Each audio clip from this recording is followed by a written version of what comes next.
Evening, everyone. Evening. Good evening to you all. And this is not the breakfast brunch. You're not all dreaming.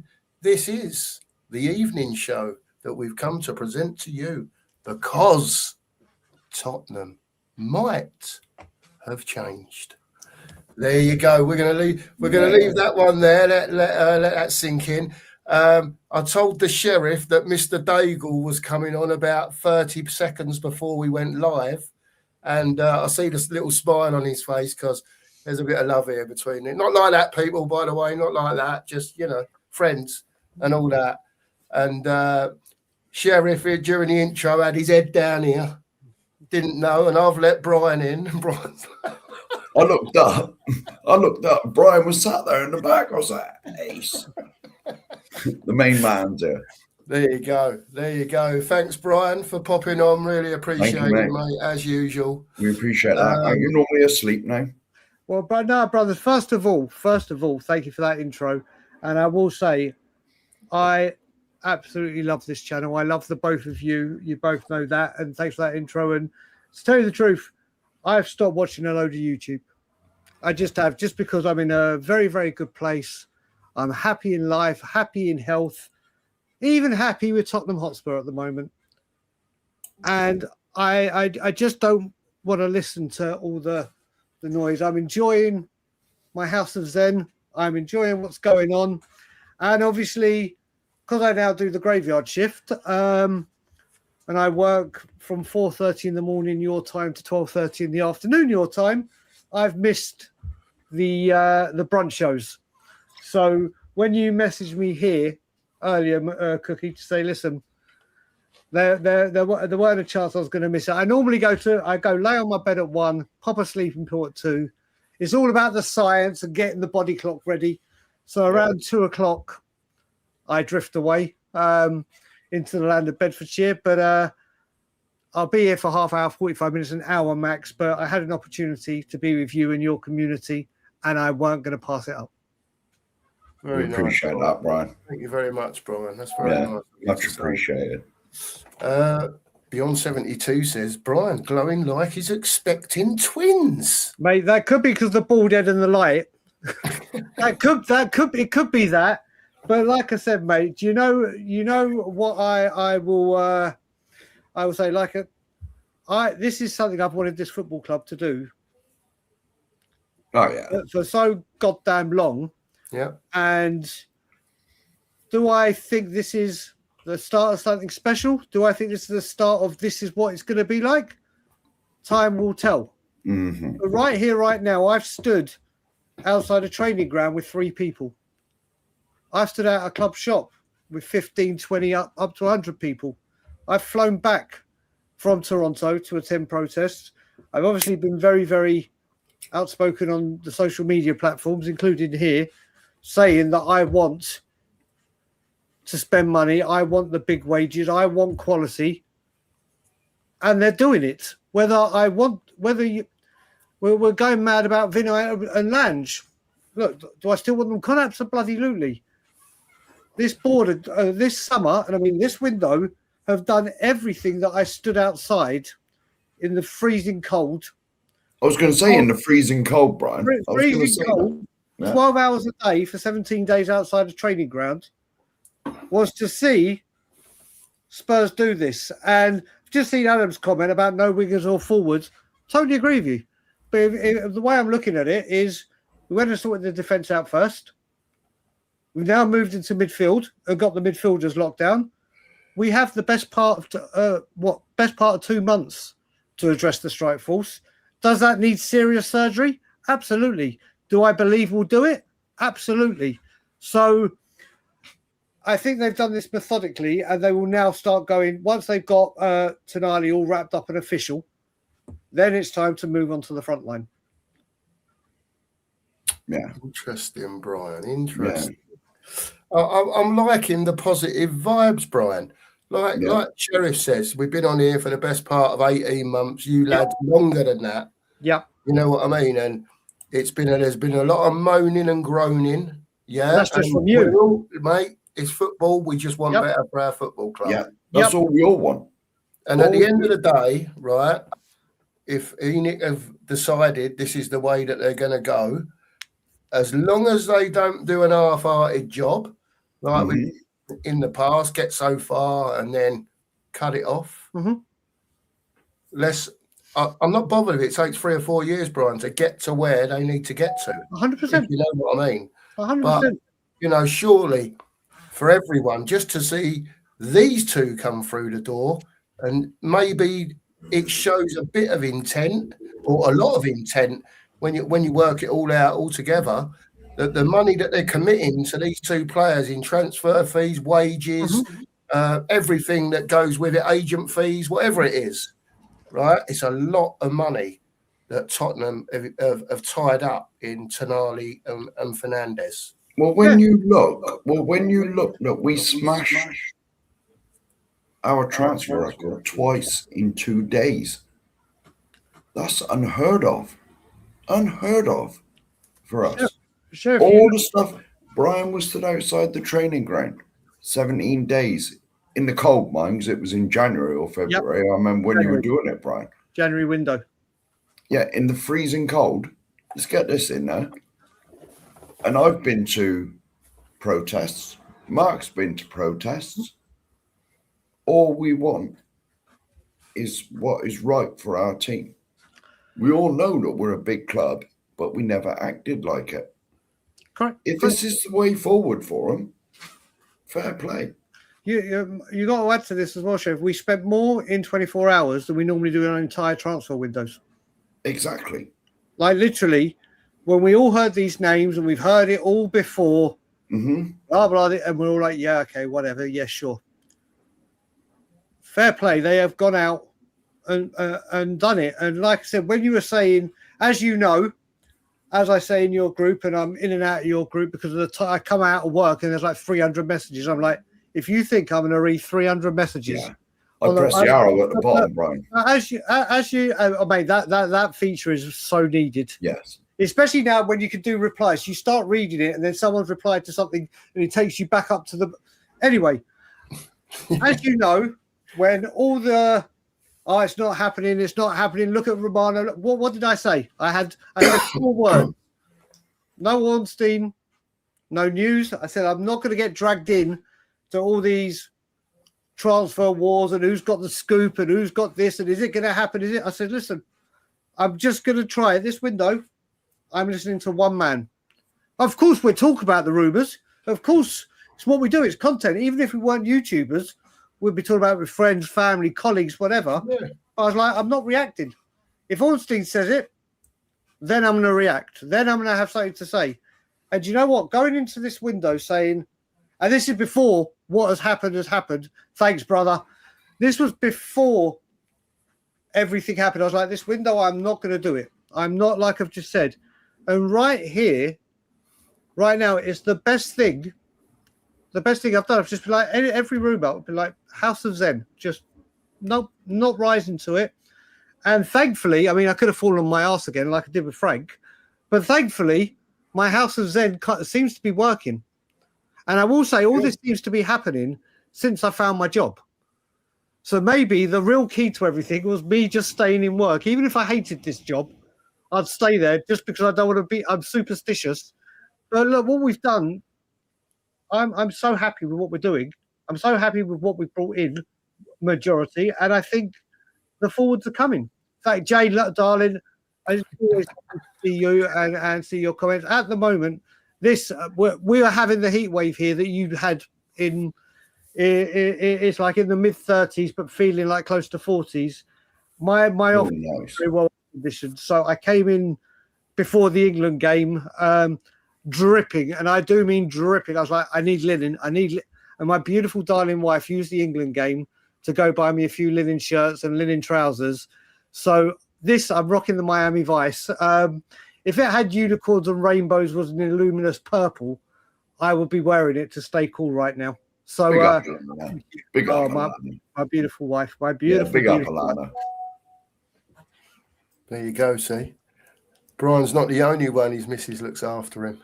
Oh, mate, yeah, I've told her, in no uncertain terms, I'm the one that has to die first. I have to, or you need to do about 28 years of cooking or whatever it may be, because I won't be lasting long. So, yeah, big up, Dan, bro. You all right, mate? How you doing? Mate, I am on top of the fucking world. How are you? I'm just waking up, mate. I had to have a kip this afternoon, but I had a chance. Always. Why not? Have you started the house clearance yet, Dan? The wrong skip turned up, so got to wait for the new one. Oh, Wrong skip. A skip's a skip, man, surely. Well, little skips, medium-sized skips, big skips. Yeah, I know the size. Bigger one. Ah. I had a little mini one up the allotment. It was great. Yeah, little Oh. titty. I did see that video, mate, when the skip was at the allotment. I don't know where you were, but at least What? done a Sorry? video. The What are you skip at the What are you allotment. talking about? Did you say the snake word? No. I No. I can get a snake out if you want. No, snake I leave required. here, go, mate. The amount of times I've turned your stream on to listen to you, seen you've had it. Literally, do you remember before YouTube where it didn't show you what was playing? You had to click in. Mate, the amount of times I clicked in, saw that thing around your neck, and I was out like a shot. Like, no. Hang on. Everyone's flying in now. What's going on? Snakes don't do you no harm, mate. Oh, look Snakes at are friendly Look as. look who's here. When you said, look who's here, Look who's here. How we doing, Scott, bro? Yeah, I'm doing well. Not as crazy as you are, but we haven't got the heat wave yet, so I haven't been. Have hit you with not? Jesus Christ. No. Let's just say air conditioning, mate. Thank God our windows open up like that, so you can put an air conditioning unit in and not open out like they do in the UK, so you can't. Yeah, I never get. I was having that conversation with someone. I always hear people complaining about how hot it is, and there's no AC. I'm like, just like everybody I know has AC out here. So, Yeah, exactly. and we don't No, exactly. that's have, one thing we don't have over here. hot weather all the time here, but No, well, apparently Yeah. it's gonna turn warm again over the weekend in England. So Yeah. I've heard these rumours as well. Yes. Over yeah. Not over quite as 30, hot as it was, but it's over 30 again. Yeah. Oh, is it? It's good. Yeah, Oh, yeah. Big In up, certain Will. parts, yeah. I don't think it's going to get as bad as it did last week or whenever it was the week before, when it got sort of up to sort of 39 in London, wasn't it? Yeah, Something no, like I think that. it's It going was to get like about that, what that one, 31. They said about Oh, did it 31, get to something like 31? that. Oh, No, that's I'm- what it's going to go to. That's what every it's going time to go I hear to here. that, every time I hear it, I remember back when I was living in London and when I worked in the West End, London Underground in the summer. Mm. It was the most vile place. Oh. When I was drinking it, it would be my excuse to go on a bender and get the last train. But thank God, and the TTC isn't the best to travel. It's not got the best reputation, but my God, the buses and the tubes, the air conditioning on them, there are people that come off the street to get on a train for one stop just to get the aircon. It's, mate, a thing of beauty. But back home, London Underground in this weather, I wouldn't even entertain it. Do you know what, Brian? It's dangerous, mate. Very. It's actually dangerous. I mean, life-threatening dangerous. Yeah. It's actually really bad on the tubes and that. I mean, I'm not even allowed to go into a tube station when it's hot or whatever or something like that because it can do me serious damage. And yeah, tubes and buses, mate, they're horrendous. Mate, there was nothing worse though. But I can't believe this is what we're talking about on a Spurs stream. But the tube, Well, it the got trains mentioned. here are very wide and very tall. So there's loads of room to stand or whatever if you're not sitting. But back on London Underground, when you're fucking trying to get a place and someone's up like that and the sweat patch and you're like right there, you're just like, oh my good mate, no. What a great conversation. It's just Well- London, isn't it? Well, to be honest, we found out when we was in Portugal the other week how brilliant is the air conditioning over there, mate. Oh, mate, yeah. It's amazing. It's amazing. And you come home and there's none because nobody apart from the big stores and whatever, no one's got air conditioning in this country. Yep. Well, I went over to see John at the hospital on one of the days. It was really hot. And I couldn't believe we walked up the stairs and there was a long corridor to walk down. And as you got nearer the ward where he was, it got hotter and hotter and hotter. And I'm telling you what, I went in there and he's in a ward with, I don't know, 6 other people, 5 other people, whatever it is. Mate, you couldn't breathe in there. Yeah. You couldn't breathe in there. And how them people are expected to lay there in that, I've got no idea. Because I was in and out. Do you know what I mean? Out of the ward, window was open, bit of fresh air, or so-called fresh air. And I'd cool down and go back in again. Madness, mate. I don't know how they expect people to lay in it, but I don't know. It is what it is. It is what it is. Should we get back onto the football? Yeah, I was about to say, we're having a lovely Spurs chat, and then Dan and Scott came and just absolutely hijacked the stream. Yeah. Look at the bad influence they are. I wasn't the one who brought up the bad weather thing. I just said it wasn't hot. That's it. Yeah, then I went on a tangent. Just blame me, mate. I'm just positively giddy at the moment. And anything is it. You could read the Chinese takeaway menu to me, and I'll find it riveting at the moment.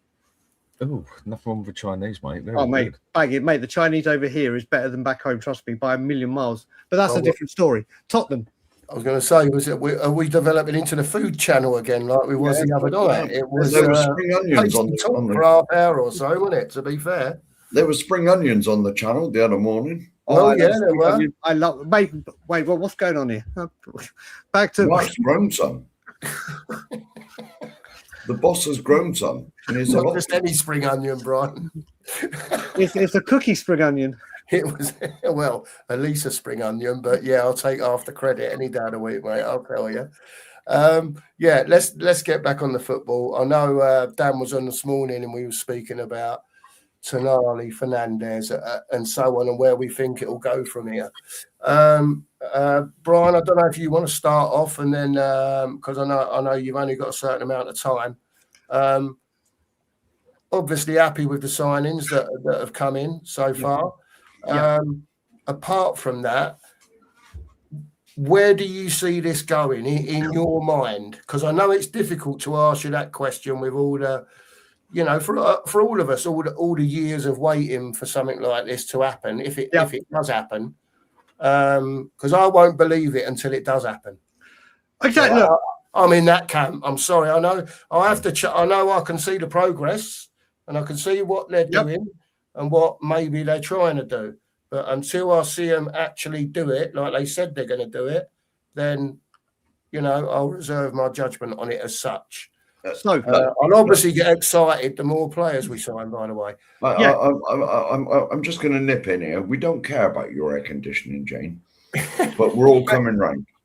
No. What I'll say about this is Scott M has known me the longest here from Tottenham away days. So Scott has seen me. Scott was on Tottenham away when I was doing late shows with Brian Ireland, and knows how passionate and how much I've sunk my teeth into and done towards getting the voice out for change at this football club and for my feelings towards the boards.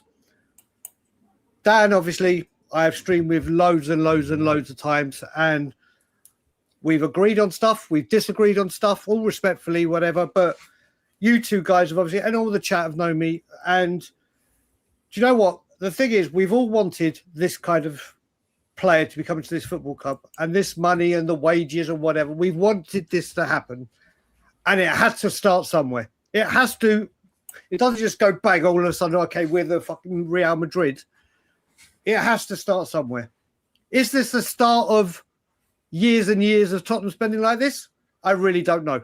I really don't know, and I'm not going to be stupid enough to go, oh yeah, all is forgiven now. Everything is done. But like I've said before, everything or a lot of the three main pillars of why I protested was them erasing the history of this football club and making it obsolete for what we stood for and what we were. 2, the way they have absolutely treated the fans with disdain and the things they've done. And thirdly, this is no particular order. we have been told so many times we're going to go big. This one's going to come. You watch us go. This will be the summer. Even with Levy's statement after the Aston Villa game during COVID, we spent £250 million badly. It's going to be different. We're going to go back to the Tottenham way. Then hires Nuno and Conte, who are the Tottenham way for what the history is. I've stood out, I've done everything, and this is the kind of quality I've wanted at this football club.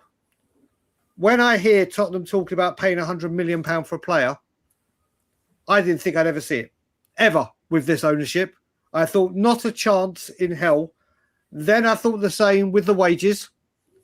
And I thought when they say they're going to smash their wage structure, knowing ENIC, it'll be from 200 grand to 200,000, 200,000 and then £100.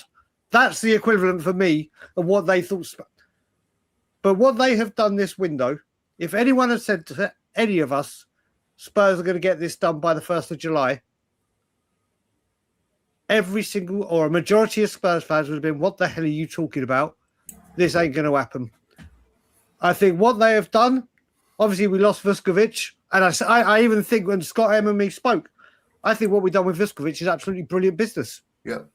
I think it's absolutely, we've gone on for ages and ages and ages about stockpiling players that aren't suited for the manager or play a different, but then we can't get rid of them and we don't sell them for big money. Let's go out and keep the ball.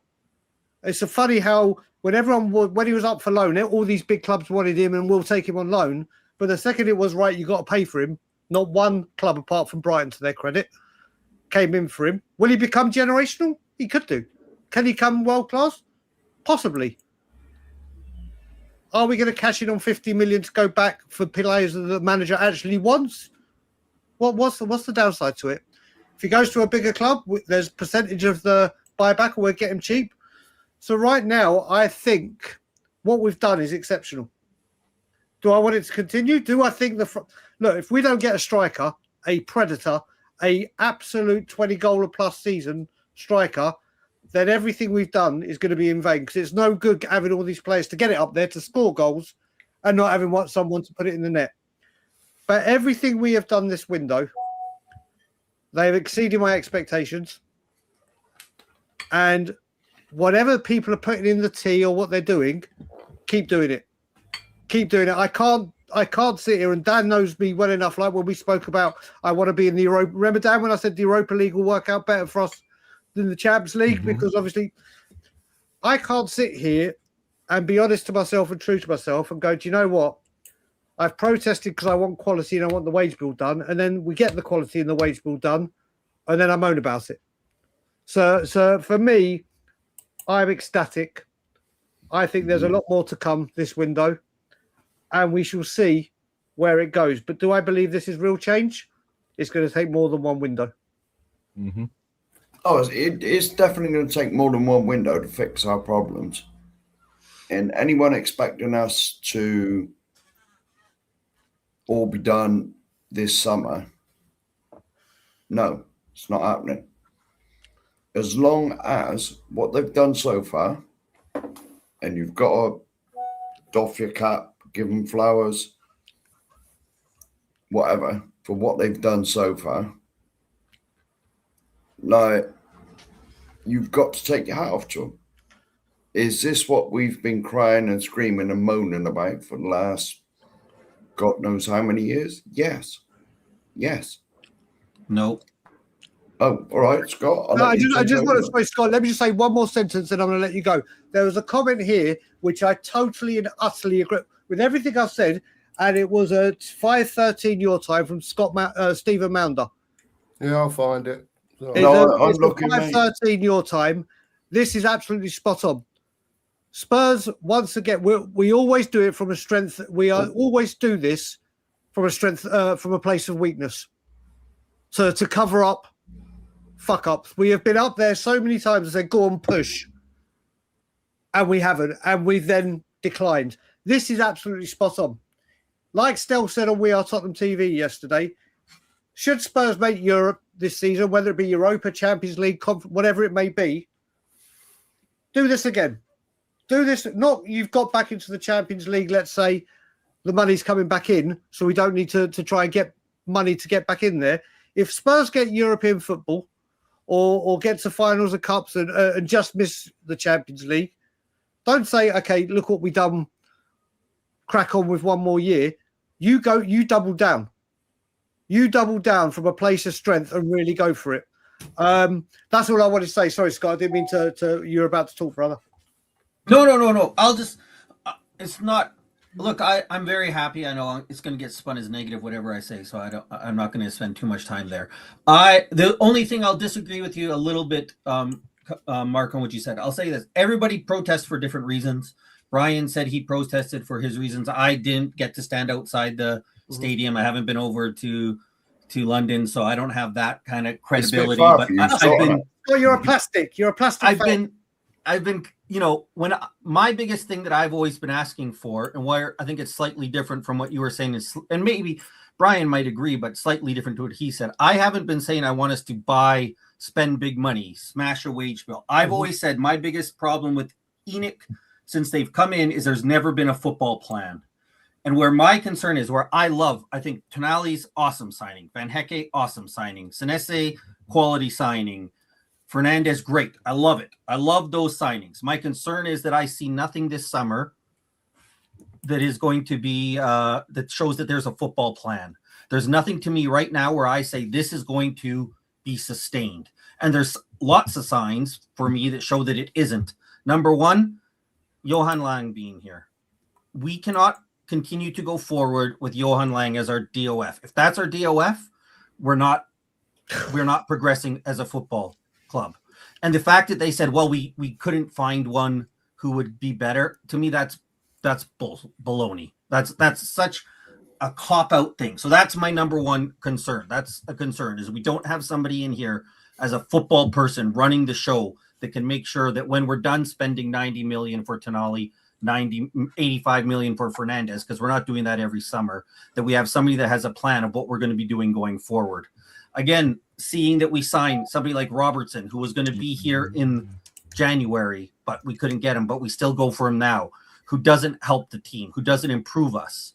That's a concern for me, because that's the kind of moves that we've done in the past, right? That's not us looking at the club and saying, what is our needs? That's us saying, well, we were going to get Robertson in January, so let's just bring him in now.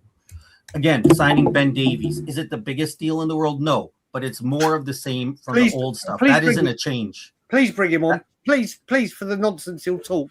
That isn't change for me. So I love what's happening. This is just for Alex. There you go. So this is for me, like, it's a great, the moves that we're doing are great. My concern has always been, and my concern will continue to go, is we need a football plan, because that's what all top clubs have, right? They have a football plan, which is why they have sustained success over the years. I'll be happy with all the moves we're doing, but I'm not going to get overly excited until I see that this club is taking football seriously.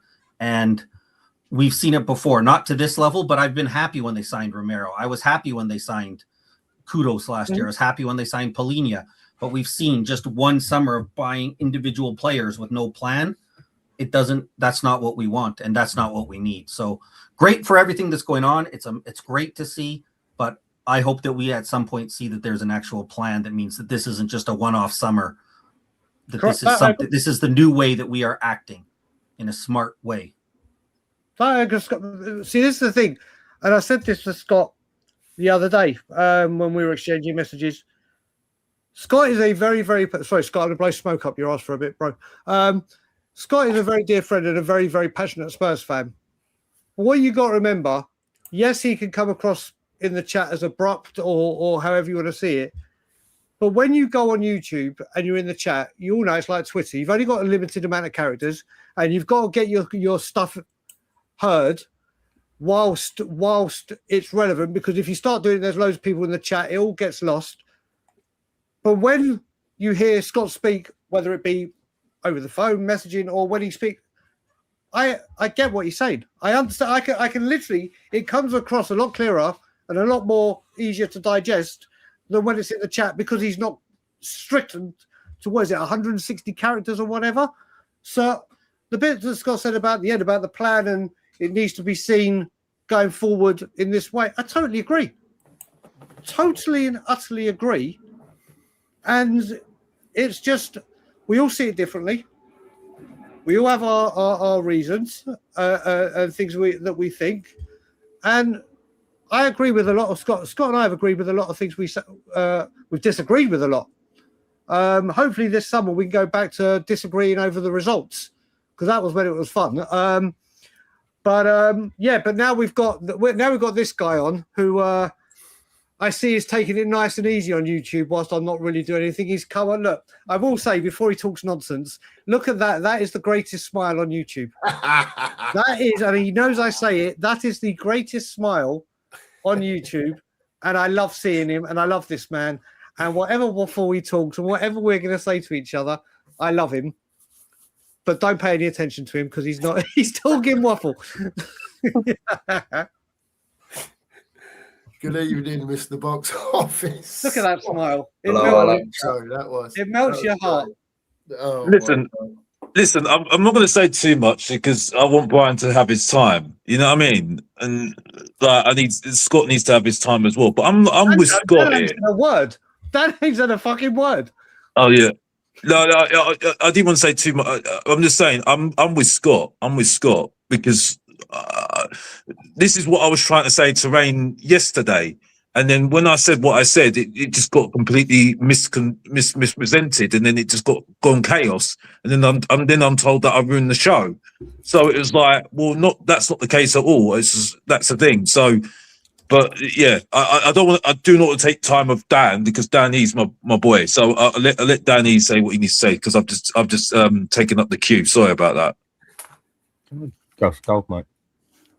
Go for gold. There you go. Oh, thank you, Dan. Yeah, no, we got Dan.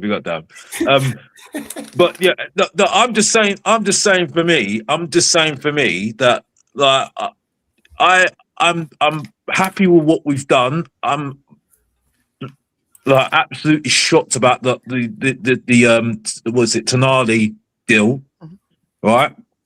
We're still concerned about the goals because you're not telling me up front, but I know that has to be done creatively. And I know we've been linked with certain players like Krupi, for instance, which I absolutely agree with. I saw what Dan was saying to Danny and stuff, and I absolutely agree what he's saying because I was saying it on this show as well. You know, one season you can't be paying 90 million for a season, one season wonder who's 19. When we were complaining about 19-year-olds that are at the club right now, and to be honest with you, it couldn't have got any worse with the ownership. Let's be honest, right? They've been given a reprieve, a massive reprieve, right? And wherever you look at it, we were in the relegation zone 6 weeks ago, right? Or was it how many weeks ago in the season? Because De Zerbi's come in and West Ham fell off as well, and all the mixture of that, whether you look at it, West Ham messing up or us getting better, we got out the relegation zone, and now we've survived by the skin of our teeth. And so now they've seemed to have learnt their lesson a little bit, and now they're doing the business that they want to do, getting the manager in and stuff. And they're moving forward and making signings, but we need to see this consistently, and it has to happen consistently. I'm not satisfied with the people behind the scenes.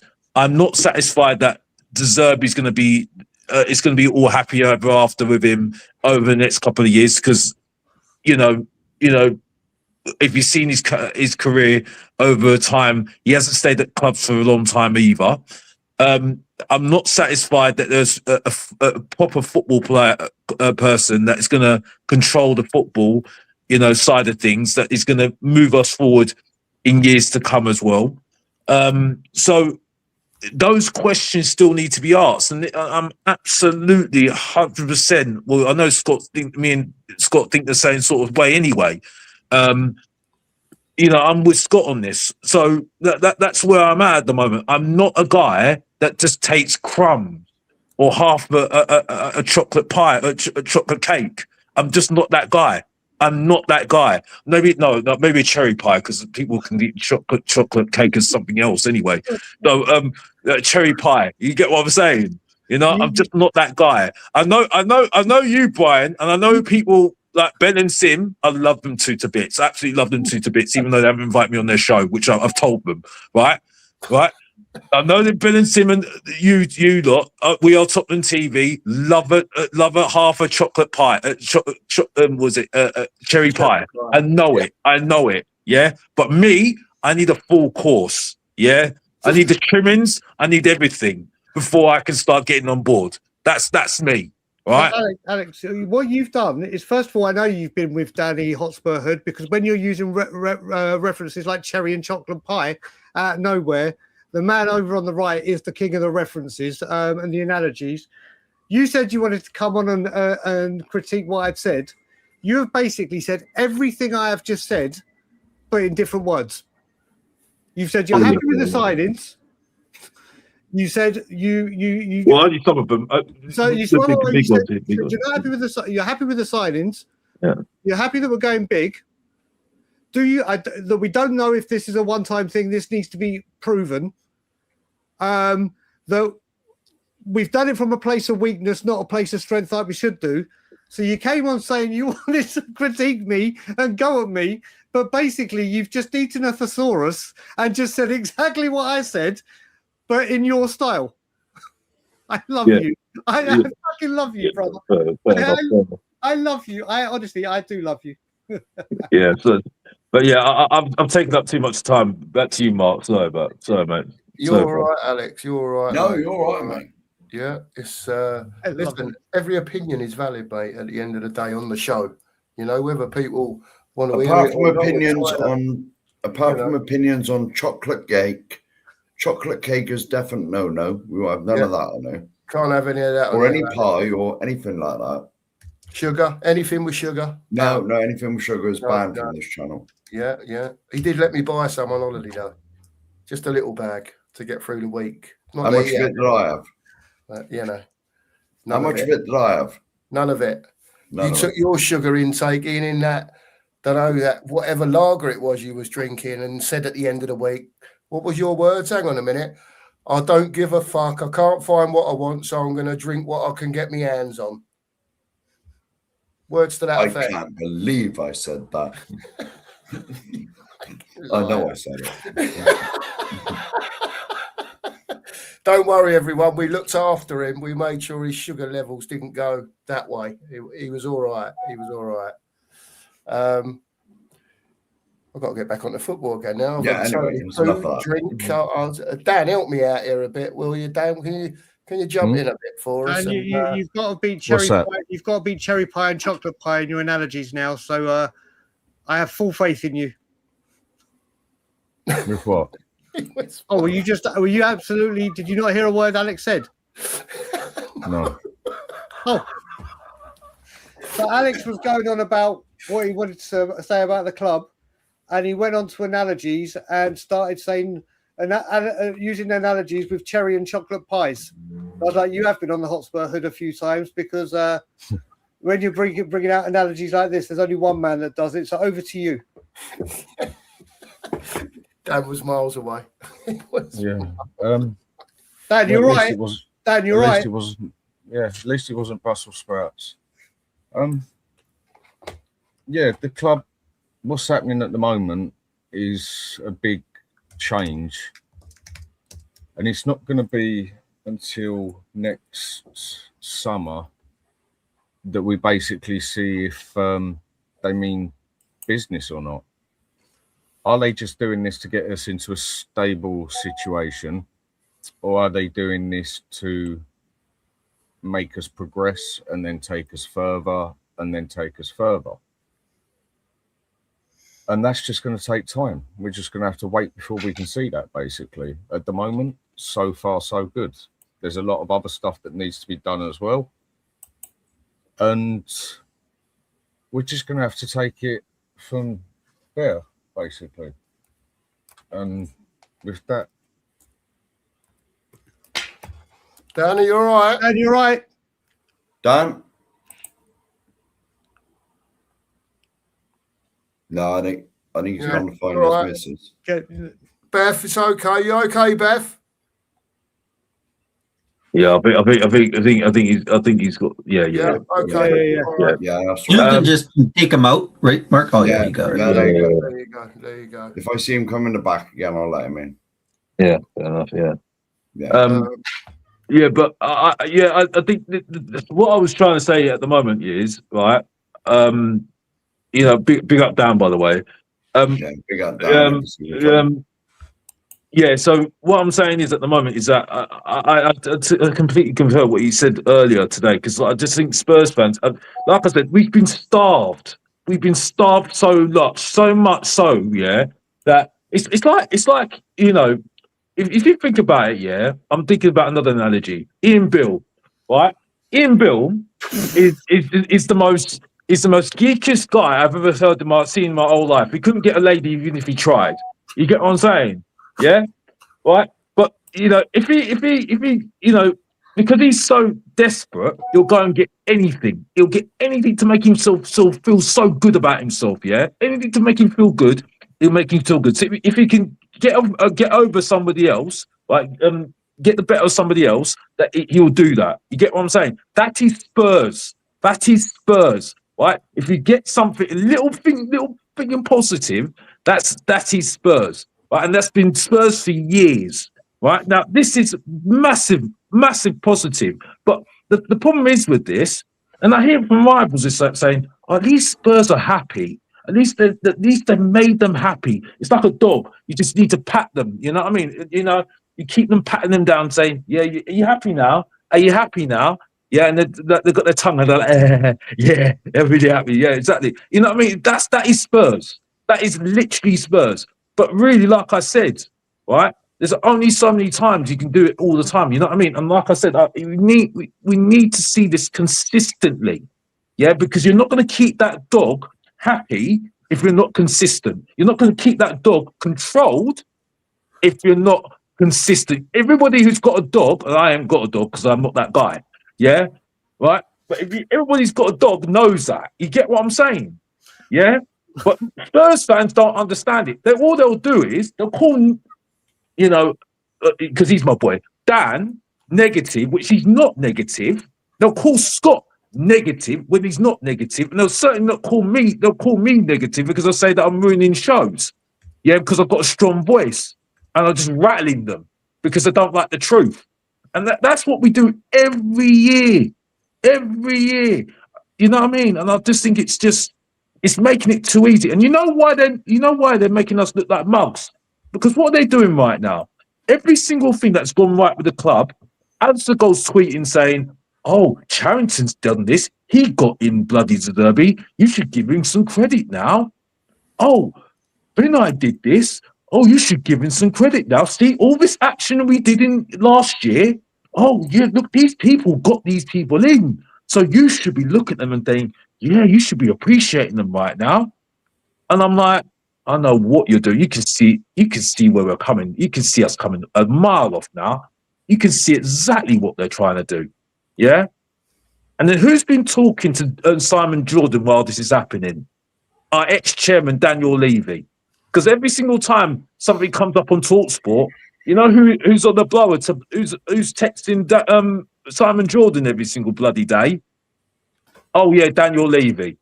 Yeah, because he's got on his speed dial, isn't he? You get what I'm saying? So they can see us coming. They can see it coming. They're very clever. They know exactly what they're doing. They know what PR is all about. So for me, I'm sorry. Do it consistently, right? Be ruthless with players. Sell them like Burval, like your bloody Archie Grays, right? And then at least you can make it up to us. You know what I mean? That's my point anyway. So I've spoken too much. Back to you, Mark. Okay. Listen, Alex, everyone's got the standards of what they want to see at the end of the day, right? Now, I understand people over the years have been that scarred, right, by what's gone on and how many times it's been portrayed that it's going to change, how many times we've been told this is going to happen and that's going to happen. Right? Listen,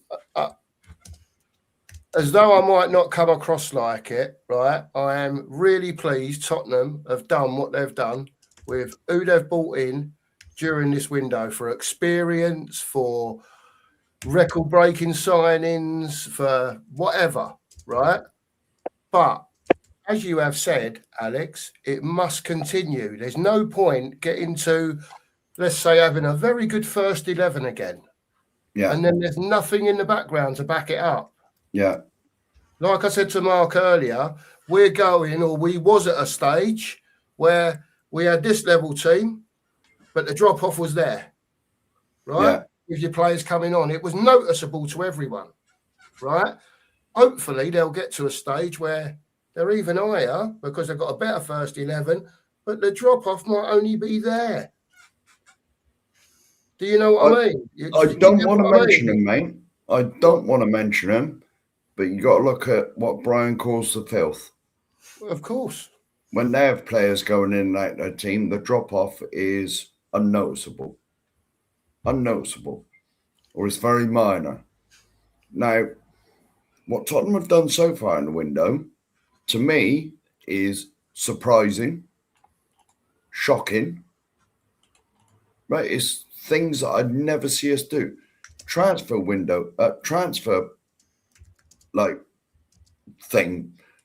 record broken 2 days running. 2 days running. Who would have thought we'd have done that? Who would have thought we'd have done that? Nobody. It shocked me when we did that. You know, I mean, to me, that is amazing. And if this is the way it's going to continue, I'm all for it. I'm all for it. Put it this way.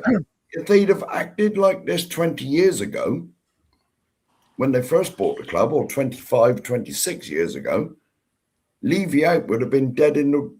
Levy out, Enoch out would never have started.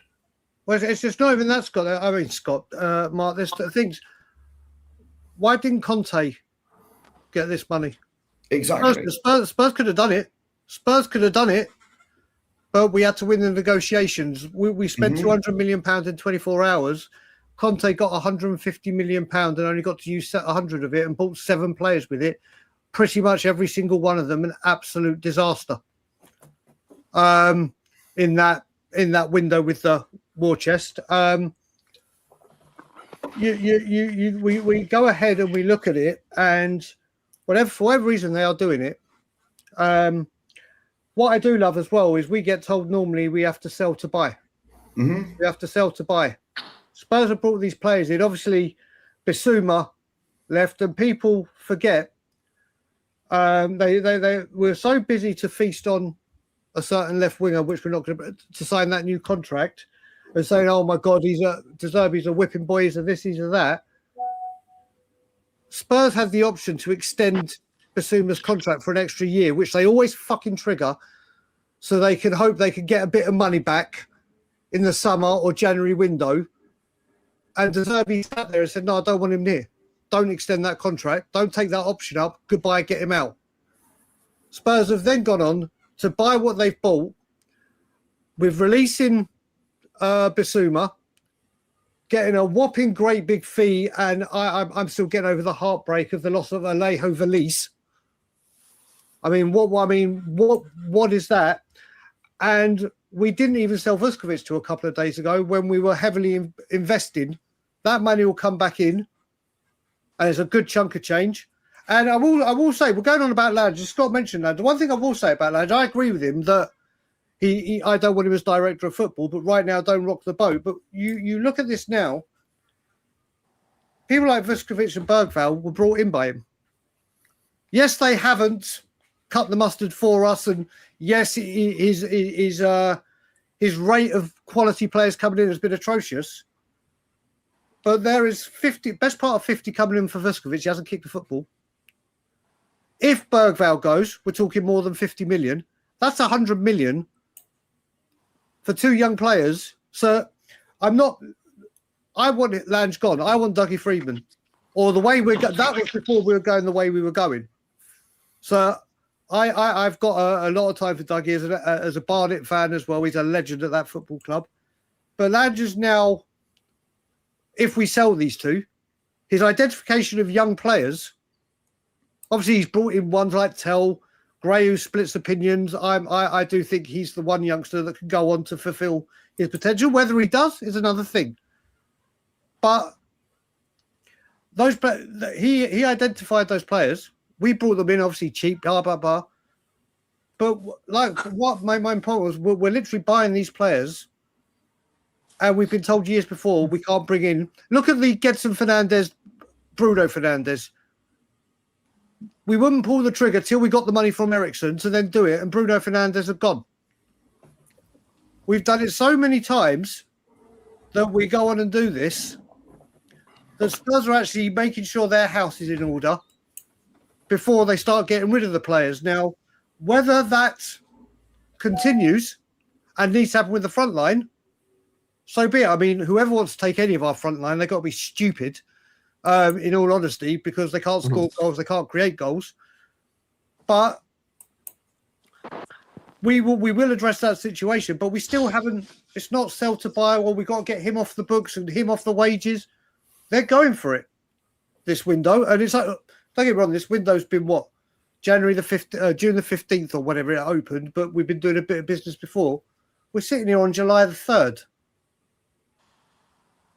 We've got the best part of 2 months of a window left.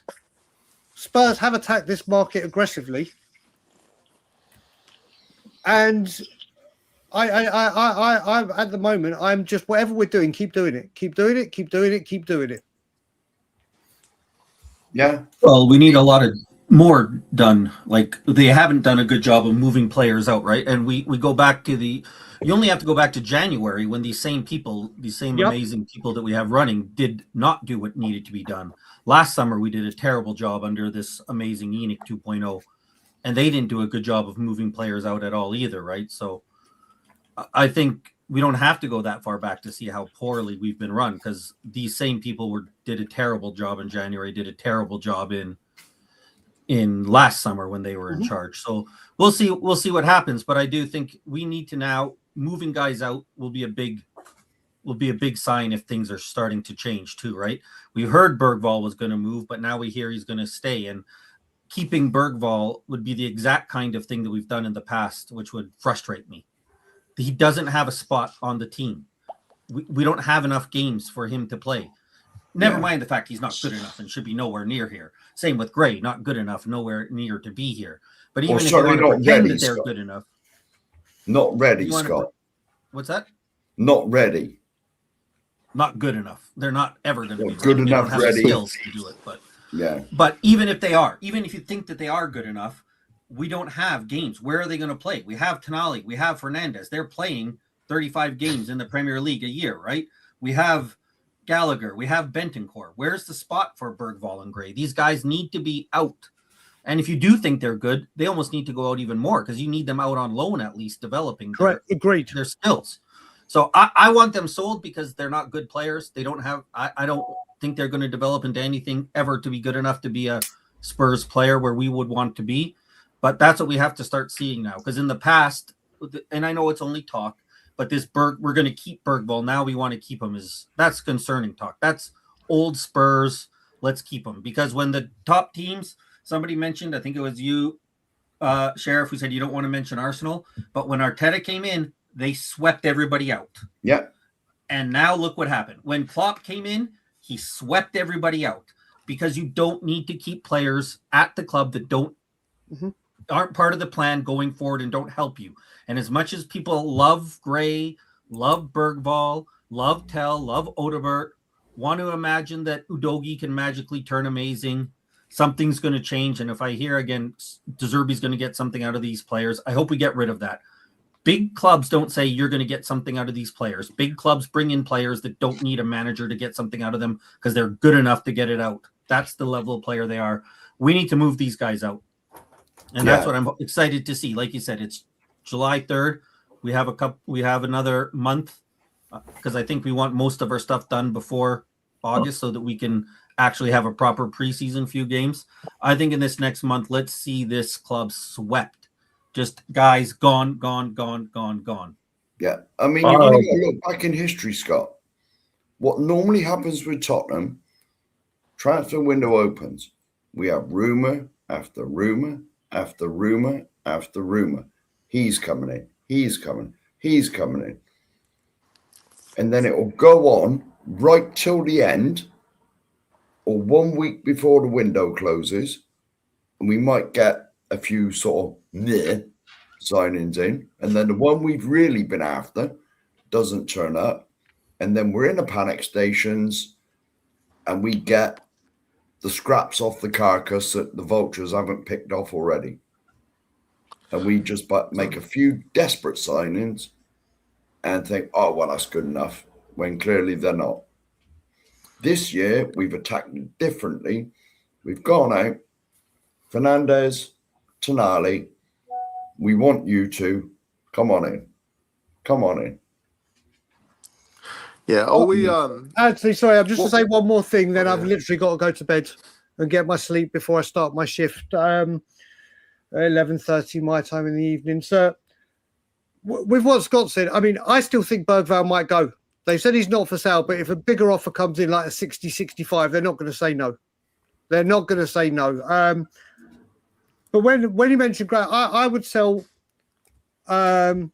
What's his name? Dragusin. I would sell Sarr. I would sell Tell, Odebear, Solanke, Richarlison, Vicario. That's 7 before you even talk about Archie Gray. And obviously, I know I've got to be careful because if you say Archie Gray's name 3 times in quick succession, all hell breaks loose and the world combusts and it becomes a talking point. People have very, very different opinions. He really is Marmite, Archie Gray. I think out of all those youngsters that I've just named in all the squads, Pape Sarr, who's been here for 4 years, playing regular first-team football, hasn't developed one bit for me. We don't even know what position he is. Is he an 8? Is he a 6? Is he what is he? He's an athlete, Brian. He's an athlete. I believe that Archie Gray could become a good player, a very good player. But that's just my opinion and how I see football and what I think he could do. But I just named 7 players that I think I'd rather get out of this football club than him. Oh, and I didn't even have Did I say Bergvall? That might be 8.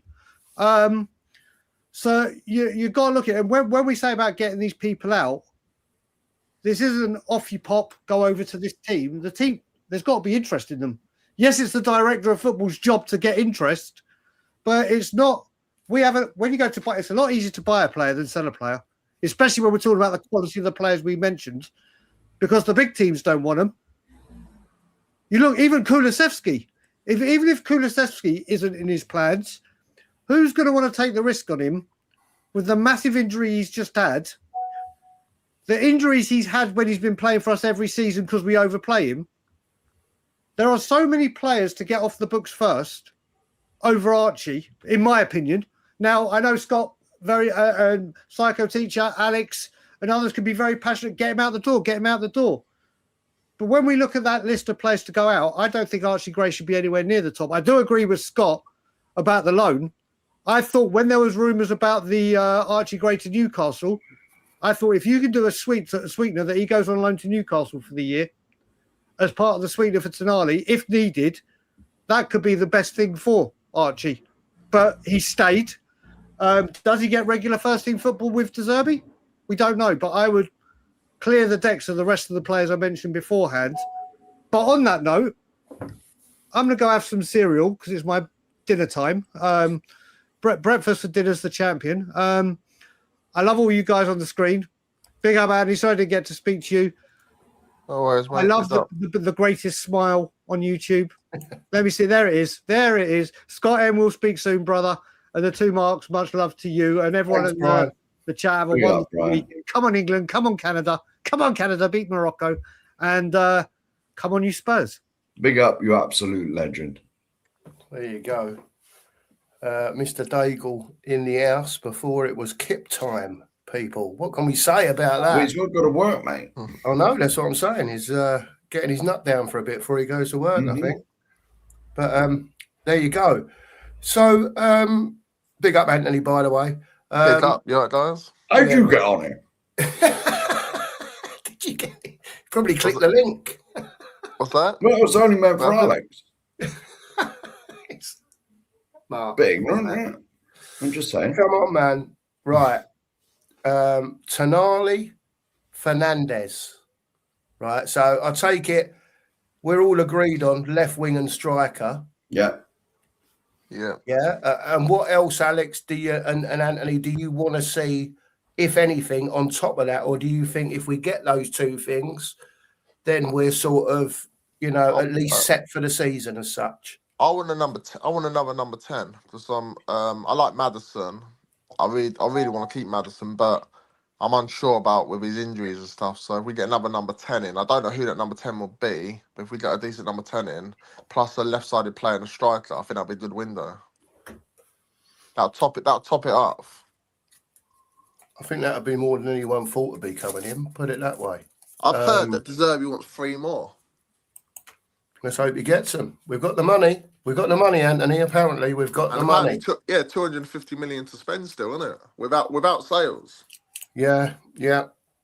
Alex, where do you see it going? What? Do you think? Have you got sort of in the back of your head?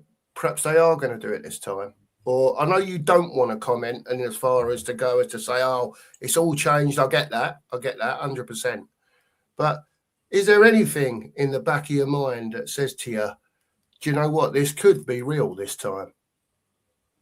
I think they have to get attacking players in because we've linked with a lot of them. We've been very heavily linked with a few recently, especially Savio.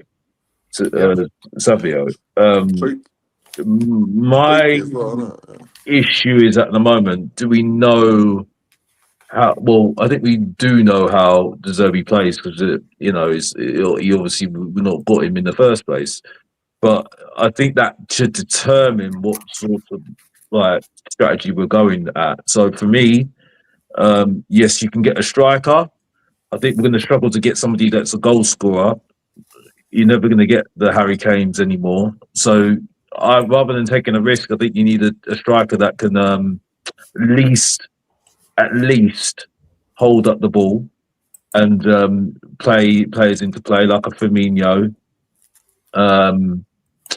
like a Emil Heskey back in the day, like a Peter Crouch.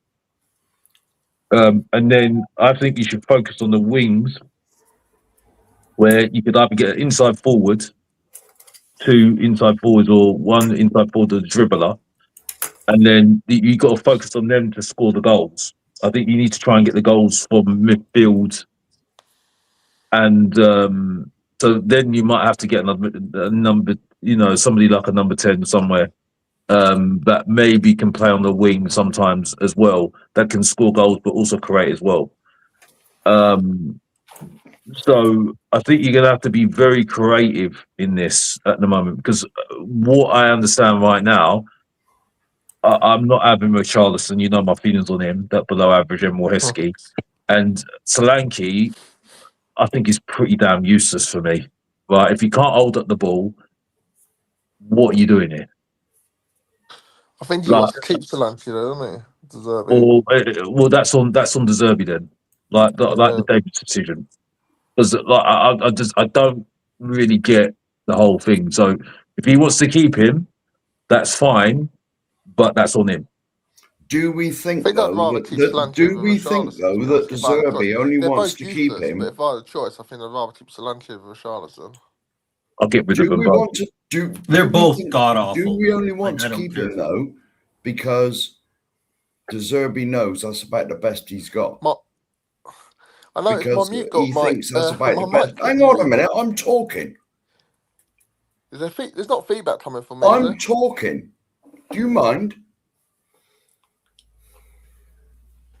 Right. Now, do you think De Zerbi only wants to keep him because it's the best we've got?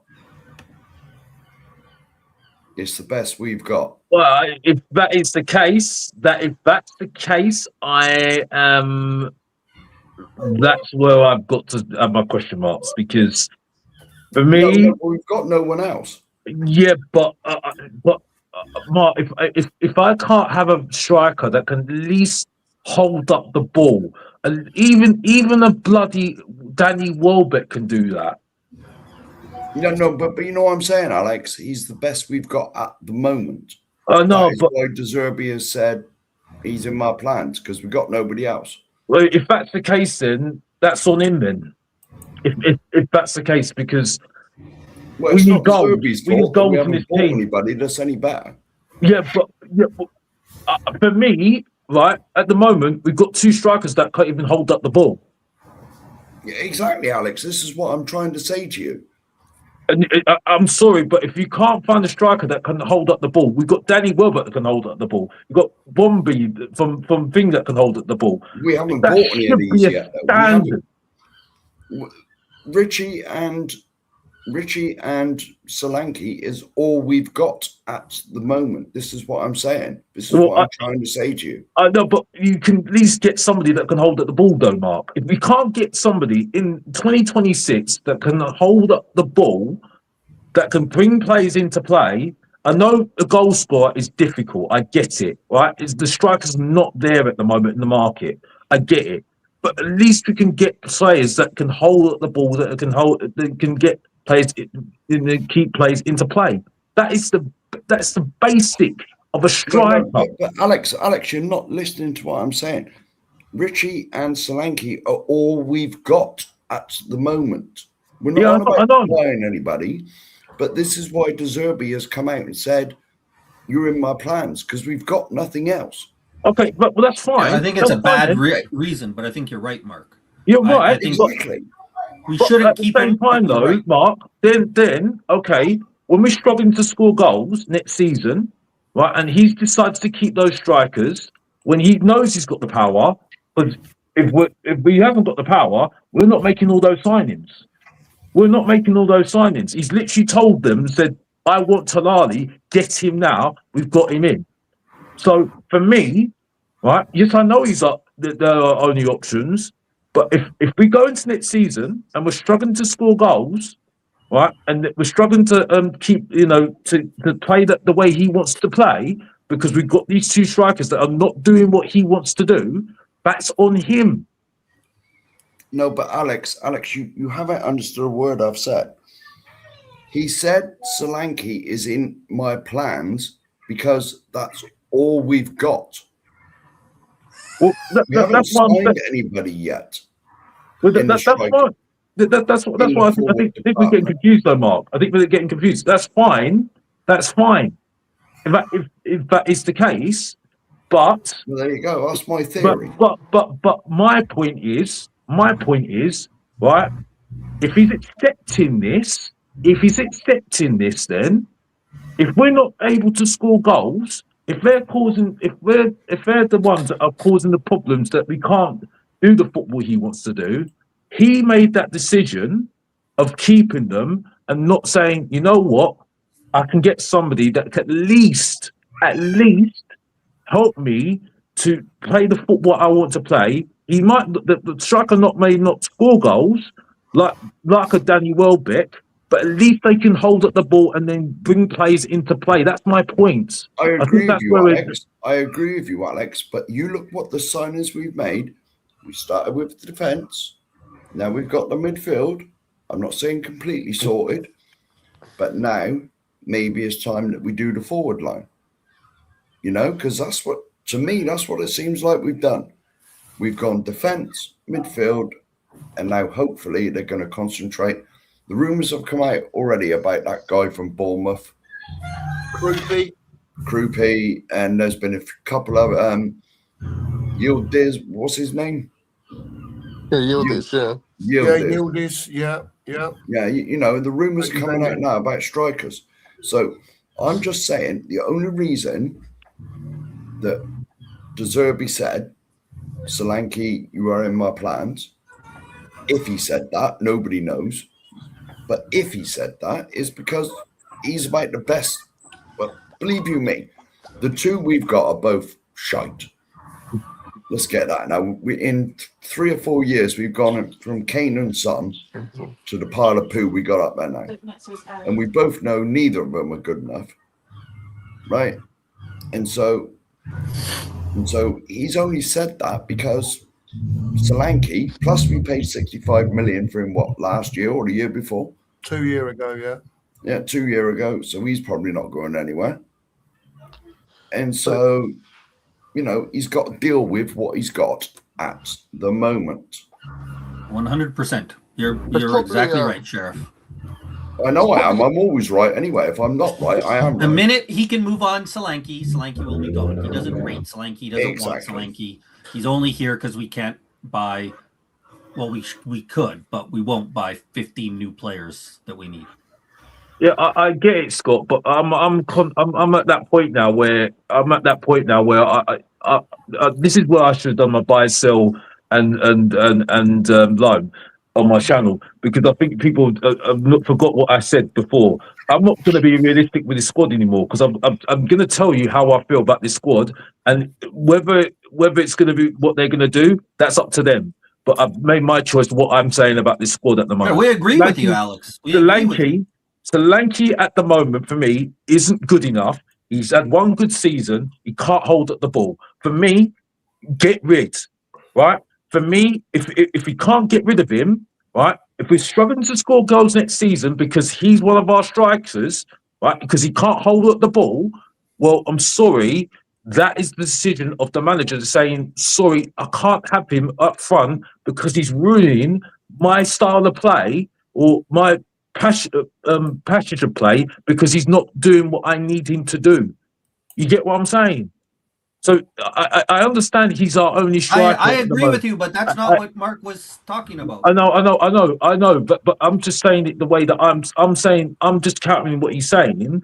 But this is the way side of what I'm saying at the moment. You get what I'm saying? I'm not saying because we can all agree that's all he's got. I'm not disagreeing with you on this. But I'm not going to be deluded and sit there and say, I'm not going to accept that now. I'm not accepting, right, substandards right now for Tottenham Hotspur that at least can't hold up the ball up front. Right? I think that'll be addressed, Alex. That has to be a standard. Because if we can't do that, we're going to be struggling again. And then we're going to have to be relying on the likes of someone from midfield to score goals. And that is the problem. That's been the problem last season. We couldn't score goals last season because we couldn't hold up the ball last season. We had wingers forwards that couldn't score goals last season, right? And we had to rely on somebody that we've now said, goodbye, see you later, Paulinho, who scored most of our goals last season as well. And the defenders. So that's my issue at the moment. So I understand I understand what Mark's coming from, but I'm coming from a different side and saying, well, if that's the case, if we're not doing well because we're not scoring goals, right, we're missing chances, you've made that decision and said, well, I'm happy with Solanke, I'm happy with Richarlison.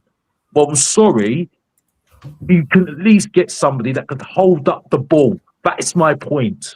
And that's what I'm trying to say at the moment. But I don't think people are getting what I'm saying at the moment. I think they're thinking, well, I understand where Mark's coming from, but I'm saying this is my side of things. I get where you're coming from, Alex, and I get where Mark's coming from too, to be honest. I know what you're saying.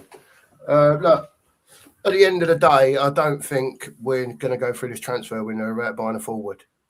We've got to buy at least one forward. For me, you should be buying a left winger, a forward, and a 10, or 2 strikers, or a 10 that scores goals, as well as a striker and a left winger.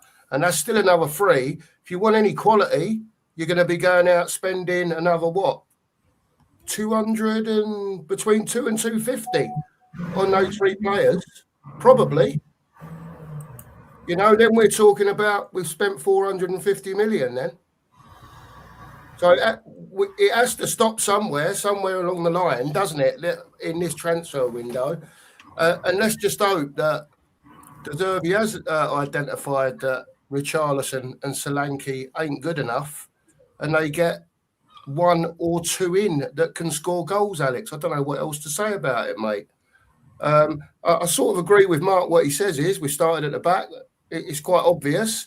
Moved into midfield.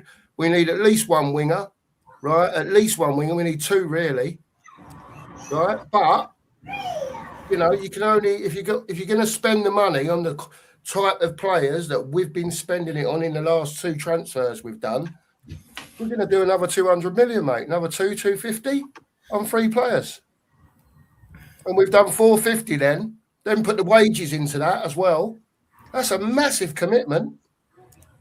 Massive commitment. I think it is anyway. In today's way of our football's going with inflated prices and whatever else. We know half these footballers ain't worth the money that we're paying for them. But at least it looks like they're going out there and trying to make it happen. Now, again, I'll caveat that with I'm not happy, right? I'm happy with the 2 that they've spent the money on. I'm predominantly happy with the rest of them, but it's got to continue. Dave, let's bring you in on this. Where are you at it? And anyone can come back at what anyone says.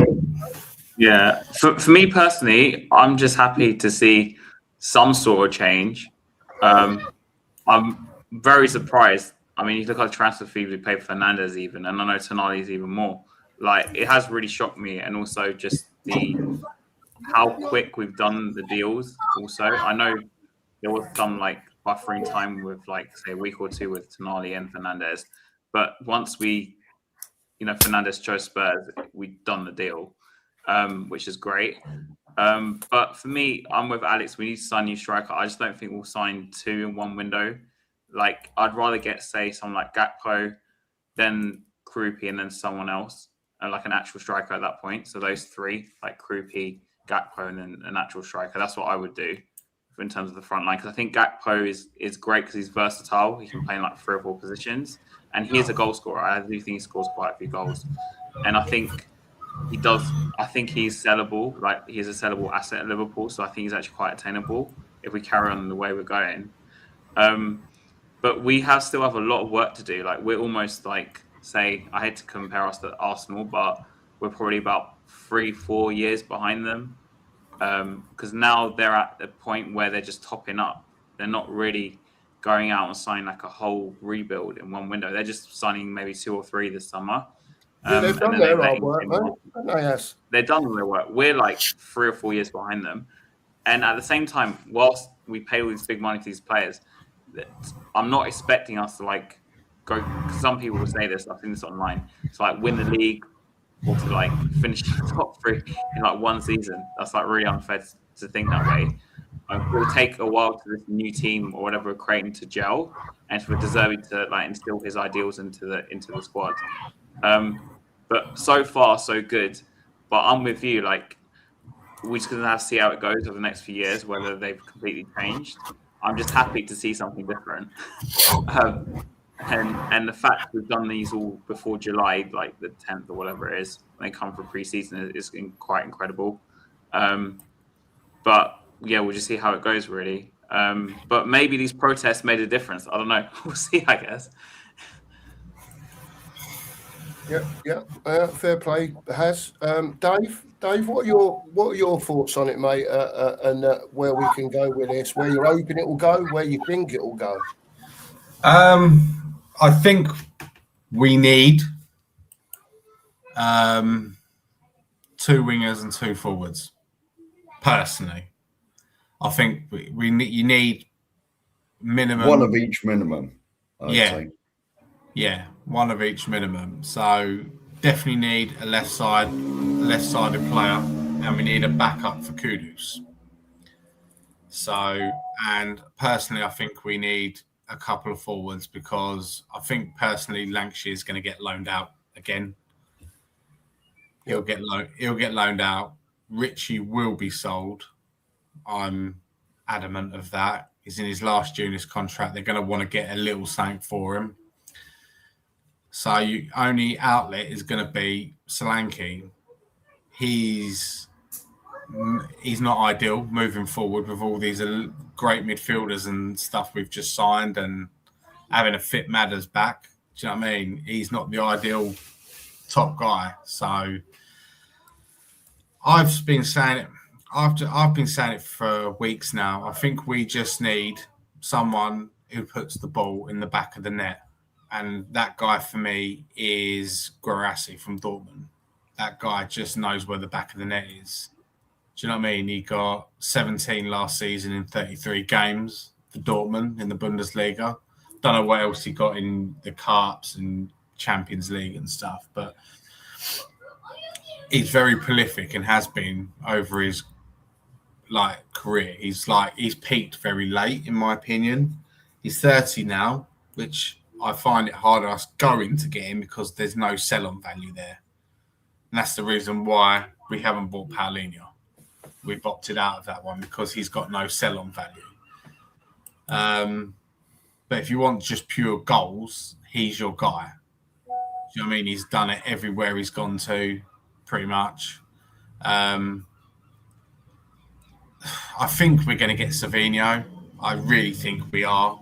That one's been hiding in the background, but I think that is pretty much a done deal.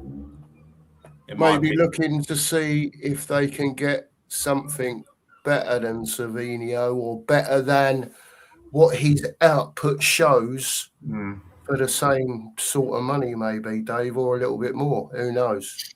And I would take a stab at Ajax's Mika Götze as a backup for Kudus. And do you know what I mean? If you use Data MB and you look at his stats, what he pulled off last season, mate, he is unreal. I know it's Dutch league, very poor, low standard, but do you know what I mean? I think he's not going to cost you a huge lot of money. And do you know what I mean? Personally, for me, my number one choice would be Solis from Bruges. He would be my number one choice to play on the left-hand side. He would be my number one choice, but he's linked with a lot of big clubs. He's linked with Arsenal. He's going Arsenal, probably, yeah. He's linked with Inter Milan. He's linked with big clubs. He's linked with Atletico Madrid, much bigger clubs than us. Do you know what I mean? And that would be my personal choice. Do you know what? I'd take even a stab at what's his name as well, Adeyemi from Dortmund. Got great output, really fast. Do you know what I mean? There are players out there. And better than the ones that we'll be linked with. Leao? Pardon? Rafa Leao? Yeah, I'll take Rafa Leao. Putting it out there. I know he's a bit of a sulky, Marcus Rashford-y type, egotistical type of fella. But listen, I mean, what does anyone think about Rafa Leao? I think we're saying a lot of names here. But I think at the moment, I give the example of Krupi that everyone is the flavour of the month right now. Yeah, right. He came from Ligue 2, like League 2 in France. So for me, it looks like to me, Bournemouth have looked at their team, looked at this guy. Right? Yes, he had the numbers in Ligue 2, right? In France, but also I think what they looked at it and thought, how is he fitting into this squad? What made him tick in the team that he came from, Ligue 2? The Ligue 2, I mean. Sorry if I've got it wrong, but I can't pronounce it right, in France. And that's why he came in and he just hit the ground running, because he had the players around him to make him tick. A great example of us not doing that well is Xavi Simons. So, because Xavi Simons, when he was at RB Leipzig, he had the big striker up front and had a Pender making runs, which is exactly what we don't have at Tottenham at the time.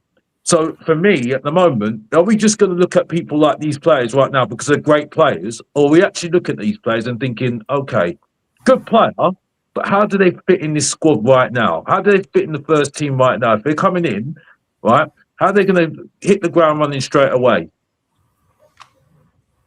And that's the question I asked, because I don't think people would know Krupi because he was in Ligue 2 in France. I think they're just basing it on his great season last season with Bournemouth. And we all know one season doesn't make a wonder. So that's where my question is at the moment. This is what Dan was saying earlier today to Danny. What are we basing this on? Is he just because he's a great player and he looks good because he's got some good highlights on the highlight reel on YouTube? Or are we basing it on the system we play? Does he fit in that system? Did he fit with the players that we've got? And that's where my issue is at the moment. We're saying a lot of names, but we've got no strategy with them. That's what my point.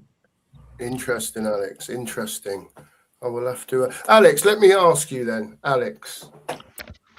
I've no doubt you've been looking at players that are available or that could be obtainable, that sort of thing. If you could have your left winger and your striker to improve what we are, because I've heard you say on other streams, listen, this is not a case of spend, we're going to go and win the league. It needs to be in increments as such. It needs to be, done the right way. So if you could pick two players that are available, and let's not go off the scale with it, but two players that improve Tottenham, left wing and striker. And I know even you can do this because the two strikers, we got a pony, and the left winger was hardly non-existent all season. So crack on, mate. Well, at the moment, I know people might get rattled by this name, but for me, at the moment, at least he will hold up the ball and you can get some goals from him. He's got experience in top teams. I'll take Danny Welbeck up front at the moment, who's better than what we've got at the moment. And then I'll take what is it? A winger. Well, that's where I'm struggling. That's where I'm struggling at the moment. That's where I'm struggling Alex, at the moment. Fucking Danny Welbeck to Dominic Solanke. That's just madness. Well, at the moment, He's way better than Solanke. Why is that? No, he's not. No, he's not. Solanke's I'm sorry. god-awful. But how many times? Okay, first he's fit most of the season, right? He brings players into play. That's one thing as well. That's I'm not saying he should Solanke's get main part of his game is link-up play, which is why De Zerbi prefers him. But he doesn't do it, right? He's been fucking injured most of the season. Well, that's why we should And sell him. last year, and how many years before? I'm not going to sell him. I've got to go. I've got to go because I've got to go to another show, unfortunately, because I've told them I've got to go. But big up to everybody on the show, by the way. I'm really sorry. I want to take. He's running away from the roasting. He's running away from I want to take Danny to the cleaners, but at the moment, someone else has to do it for me. Scott, do it for me, please. Honestly. Oh, Mr. Box Office, I wanted to hear your insightful wisdom. Do you know what I mean? That's what I come on here for. That's why I came on. Have a go, Alex. Because you're so wise. I love Mia. I love Mia. I don't want to take up too much of the show because Mr. Box Office said something. Big up to the two Marks, by the way, right? Mark, big up to you, Bob. Big up to you, Mark. Yeah, big up to Scott and big up to everybody on the show. Big up to you. Take care, yeah? See you Thanks, later. everyone. Cheers, Alex. Ta, mate. Right, wise one. Danny Welbeck. Bloody Danny Welbeck, honestly. Yeah. Mark, Alex didn't close this thing down. You gotta. Oh, Mark will do it. Yeah, Mark. Man, far too technical for me, Scott. I don't want Danny Welbeck, but if we're saying Danny Welbeck or Solanke, I'm taking Welbeck every day of the week. But we should want neither of them, especially with what we're doing now. Correct. Like bringing in Fernandez, bringing in Tonali. If we're then going to end up with Solanke and Welbeck there, what? Surely it just seems like. I mean, look, you put the people. wheels on the car. You put the new, nice new wheels, nice new paint job, nice doors. Replace the steering wheel, all new leather interior, and then you don't put an engine in your freaking car. Like you can't have Solanke and Welbeck. They're surely not buying Fernandez and Tonali. Not just breaking the transfer record, fucking smashing it to bits. Right, and then I'm not going to go and get a centre forward or a left winger or both. No, I think they'll get both. I genuinely believe they're going to sign Krupi, and I think they'll get another two attacking players. One will be a left winger, and one will be like a general attacker. That's they need to, yeah. I think as well. But I also don't disagree there, Jenny. I don't know about Krupi. But they'll get 3 new attackers because we. I think they'll get 3 new attackers, but I also think I was gonna kind of answer a little bit of what Mark was saying about his question that Alex just couldn't seem to answer. I Maybe think you the can thing understand me, Danny. I don't know. I don't talk that's a why I bit said funny. to you, rephrase it. Yeah, I know. Well, I talk a bit funny anyway. I barely speak English. Danny, next time, say it in Greek. You might understand better. He probably will, yeah. But no, I'll say it quickly. I want to hear other people speak. With Dominic Solanke, I think it's very obvious, unless people can't see the logic behind it, is that Richarlison's going to go. I think Dave said it. He's got a year left on his contract. We can still get money from him. There's links in Saudi now and in Brazil that we could get a decent sum of money for him. He's going to go because De Zerbi prefers Richarlison every single day of the week. He prefers Solanke over Richarlison every single day of the week, and it's because that Solanke, he can hold up the ball and he is very good at linking up play. Right, that's what he is good at. Right, he might not be the best player, but he can do a job. And also, there's an argument to say under De Zerbi with the better players around him. Is there not a chance that Solanke might actually start scoring goals? There is that possibility. No. I'm not saying it's an opinion, right? I don't know. I'm just saying there is a chance because that is true, right? So all I'm saying is that Dominic Solanke will stay because Spurs are not going to sign. I think someone said it earlier. 15 new. I think it was even you, Scott. Spurs are not going to sign 15 new players in one window, right? They cannot do that. It's impossible. They just won't. Number one, it's from a financial point of view, and from every other point of view, it's going to be very difficult to get 2 new strikers competing for one spot, as well as having an additional striker in the squad. It just won't happen. So what they will do is they will sign a striker to add with Solanke, and they'll probably sign another attacker who could play there and fill in if needed, right? Who's like a bit of a versatile player, like a Gakpo, yeah, or a Rashford, or someone of that kind of caliber. Right, and I think then they'll reassess again next summer. That's how the building works. Everyone expects, or everyone is thinking that right now we're doing this. We do everything in one window. It doesn't work like that. You said it. You said it, mate. Like it's going to take 2, 3, maybe 4 years to even get to where we want to get to. Right? Yeah. I think personally, if Spurs act the way they are acting, and they continue to act like this for the rest of the window and for the next 2 windows, I think we'll do it far sooner, right? No, personally. No, but anyway, I let everyone else speak. Has just instructed me to share something on the screen. It's to do with Tell and Guts. Is that his name? The young player at Ajax. Just wanted to bring this up just to show there are levels to. Is that on there? 19 years old. All right. Now, is it on there? Yeah, it's on the screen. Now you can. Is it big enough? Yeah. You know what I mean? I've never heard that before in my life. Let's get that in there. Well done, Sheriff. Blinding job that is, by the way. That looks fine. Is it big enough? Yeah. Well, you can break it a little bit bigger if you want, mate. Yeah, just so it's a bit clearer for everyone. There you go. That'll do you. That'll do you. There you go. That's great.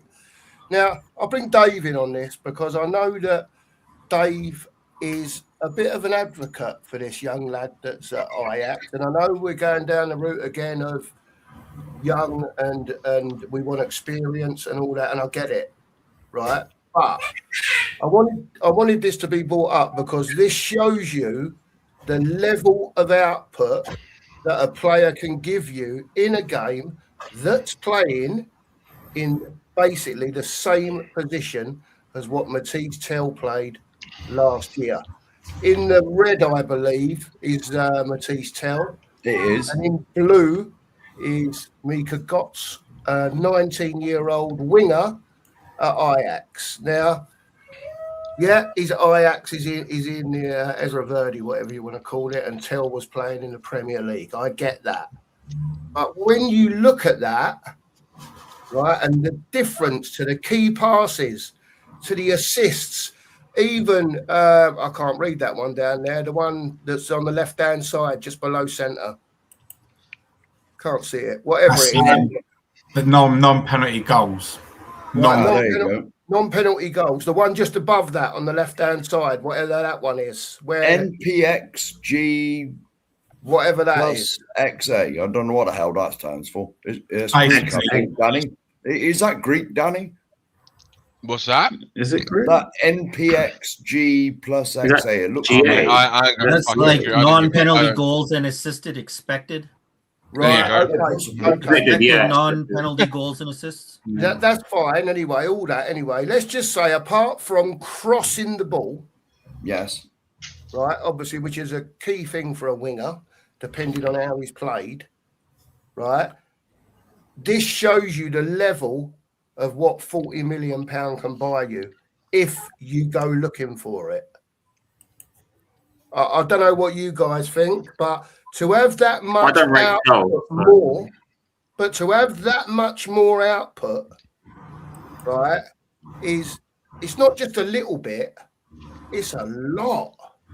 Guys, I don't know what you think.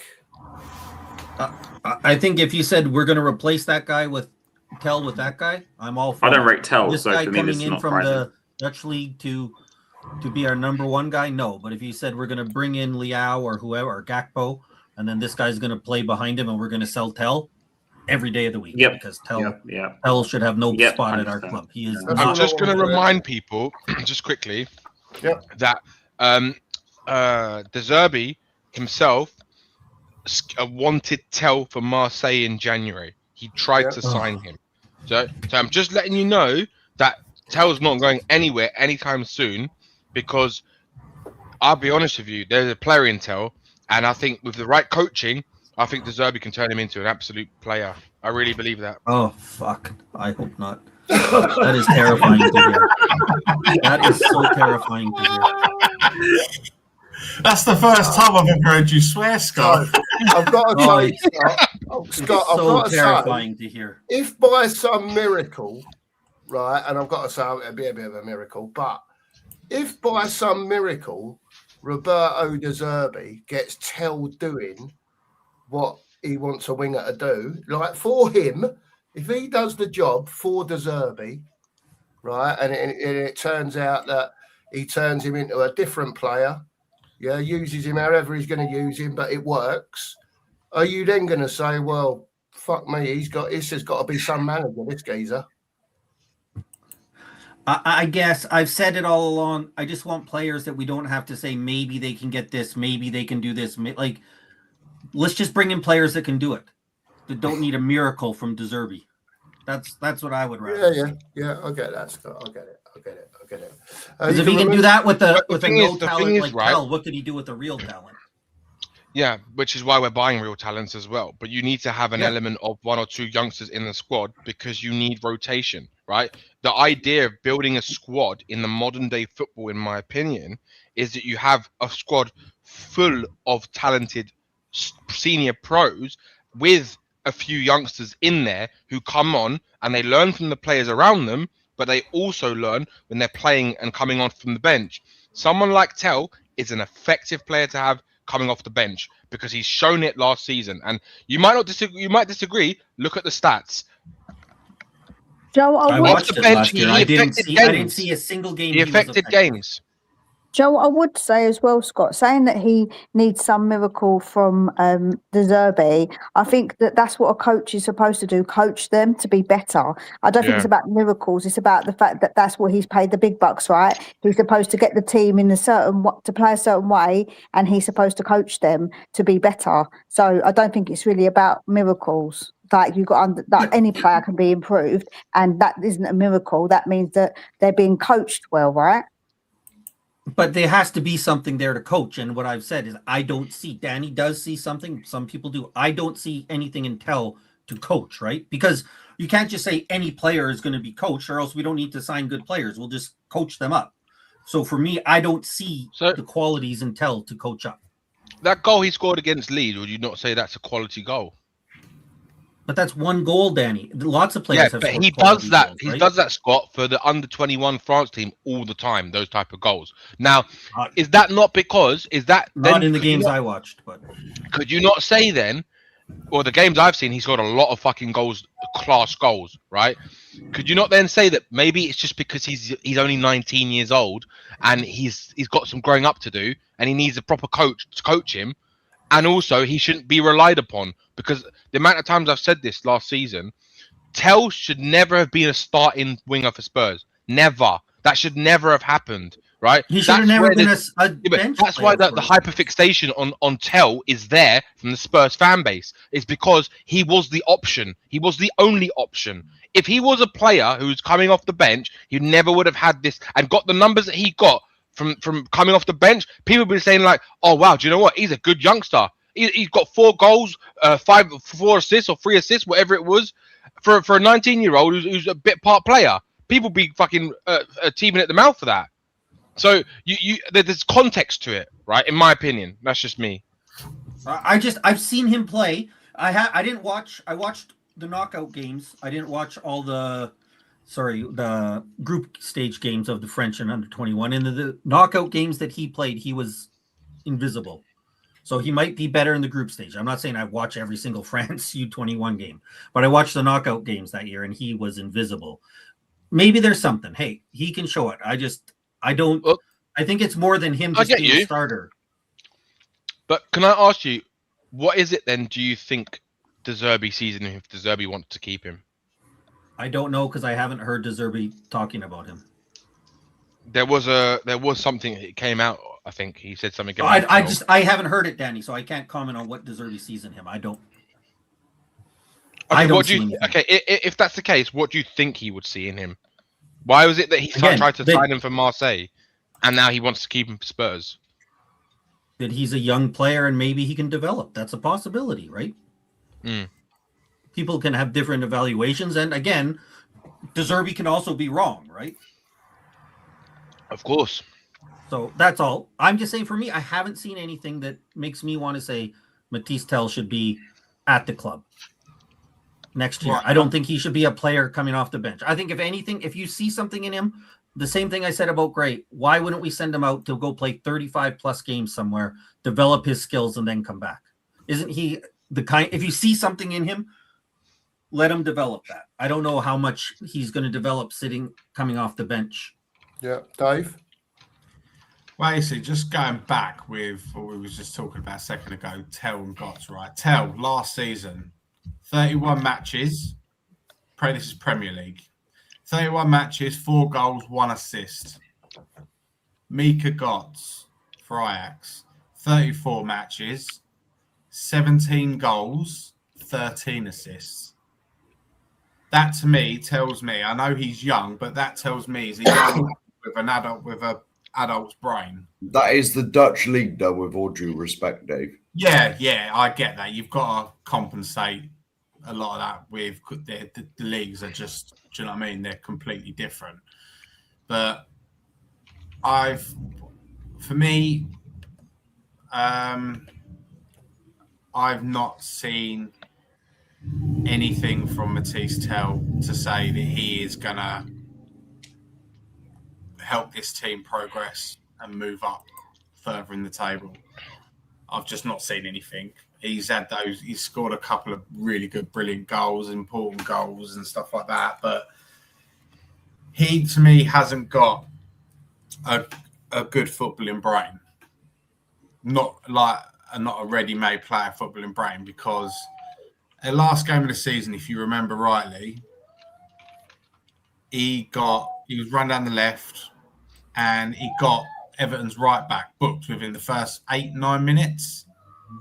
Now, if I was him for the rest of the game, I would be screaming for the ball. Give me the ball. I'm going to fucking run at this guy. I'm going to get him sent off.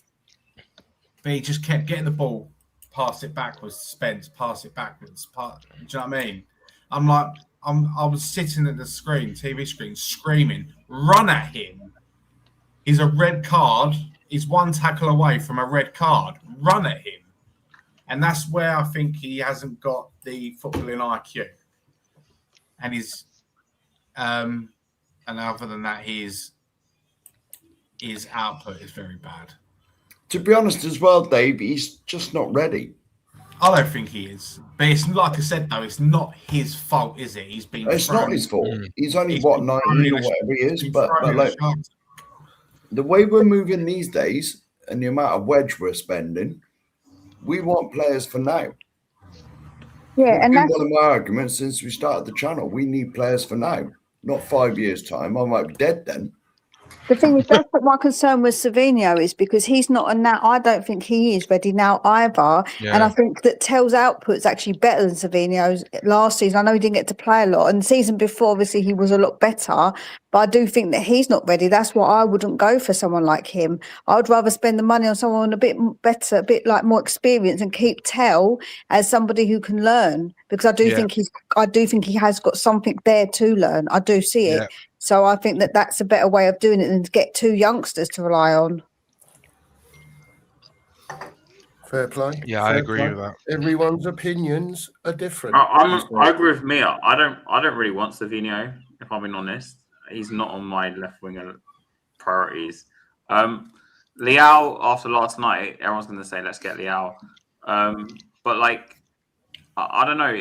Whoever you get in is going to be a risk, but whoever comes in has to be a starter, because, I mean, we let Son go and we didn't replace him last summer. So, yeah. And Savinho, for me, like, there's no guarantee he comes in and hits the ground running. I don't know. Look, I'm in the Savinho camp. I just think his output. No, it's not there. You are correct. But I look at him and I think to myself, my God, if this kid gets a run in a team, like a good run in a team, and I think he's up here. You know, you're just talking about up here. I think he's got it. I just think he's one of them players that Spurs will suit him down to the ground. Yeah, that's what I think. Do you know what I mean? I just think he's one of them, and he'll turn up. You on about Guts? You on about Guts? No, I'm on about Savinho. Oh, Savinho. Oh, yeah. Because you've got to remember, with Savinho, he was very restricted under Pep. He was never really given the freedom, was he? It was you do this and you do that. I didn't give him the freedom of the left side. He had terrorised people. Exactly. And that's what he was doing at Girona. He was terrorising people. Yeah. And that's why he got the big move to City. But this is what people forget, right? At Spurs, I think he'll cook at Spurs because he'll have freedom to run into space. I agree. You're not going to be playing against the low block every week like you do against City. When City play against everyone, they're playing against 11 men behind the ball. Mm-hmm. That's no good to a winger. That's no good to a winger who's very direct and likes to whip in crosses. I don't think that's true. This season, And he'll get goals. I don't think this season they've been playing against that many like low blocks. When you look at the teams that like the games that they've been playing and how they've been not actually that good, City, I don't think that's true. And when you watch his decision making, I think that Savinho's still young and he's still inconsistent with that. When you see some of the decisions he makes, I mean, I still think he's going to be like that because he is young. So I don't think he is as good as what people say. That's just my personal opinion. And I watched him as well. There's also the element that at Girona, he was a left winger, like an old school left winger. And in Man City, his first season, he was pretty much more of a predominant right winger. So he wasn't playing in his favoured position. And in the second season, when they brought in some more players, I mean, look, even last season, even Phil Foden couldn't even get into the team. Like that's how many talented players that they have. So you're competing with some of the best players in the country, Man City. And you've got to be at that level, otherwise you ain't getting into the team. So when you've got like Ryan Cherky just bossing it out and players then Bernardo Silva playing the way he did last season and players like that, then it's very difficult. So I do get it's difficult, Danny, and I'm taking into consideration when I've watched him, I still think that his decision making and some of the things he does, he's still young and he still does things that I think, what are you doing, mate? Like I think even when I have watched him and he has had that opportunity, I still am a bit like, well, he's young in it, so it's going to happen. And I don't want that. I want someone more experienced who's going to bang in goals, who's got the know-how. I just think he's still a bit young. Like I said, I get that. I've noticed with all the youngsters, right? Even Bergvall, Gray, all of them we have, plus Savinho, is they're very like rushed. It's like they get the ball, they run. Like you see Bergvall, he just runs, but he doesn't know what to do with it. Even with Savinho, when I'm watching him at City, I still don't know what he's trying to do. Like, if I'm honest, like, is he trying to cut in? Is he trying to go on the outside?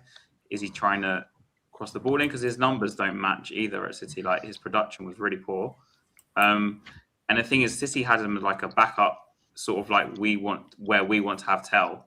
So for me, I think it's kind of a waste to bring another person in who is like not in the same bracket as Tell. I think Savinho, in my opinion, is probably better than Tell, but in the same of like, well, if you were playing for Man City or Arsenal, you'd probably be the backup. You wouldn't be the starter. So really, we need to go out on someone who's guaranteed to come in and at least like hit numbers. Really, I think I agree with that, but I also think there, with just on devil's advocate side of things, there is also the element of if that's now we don't know if obviously I think there's an element of the club wanted Savinho because they obviously wanted him last year. Whether or not De Zerbi wants him or not is a different question. But if he was to sign off on it, then it's because he's spoken to him and he believes that he can do what he wants him to do. And I think there is an element of you've got to look at the way Pep played football. He changed football in this country, and Man City's system was a very particular system, right? If you watch the way Pep shouts his tactics and how he does things, he doesn't want people to try the doing all these runs and fancy things. He wants pass and move type football, right? But also he restricts players. Like, just a prime example is, I mean, so many players that have gone to City and they've not done as well as they could have done because they didn't fit into the system that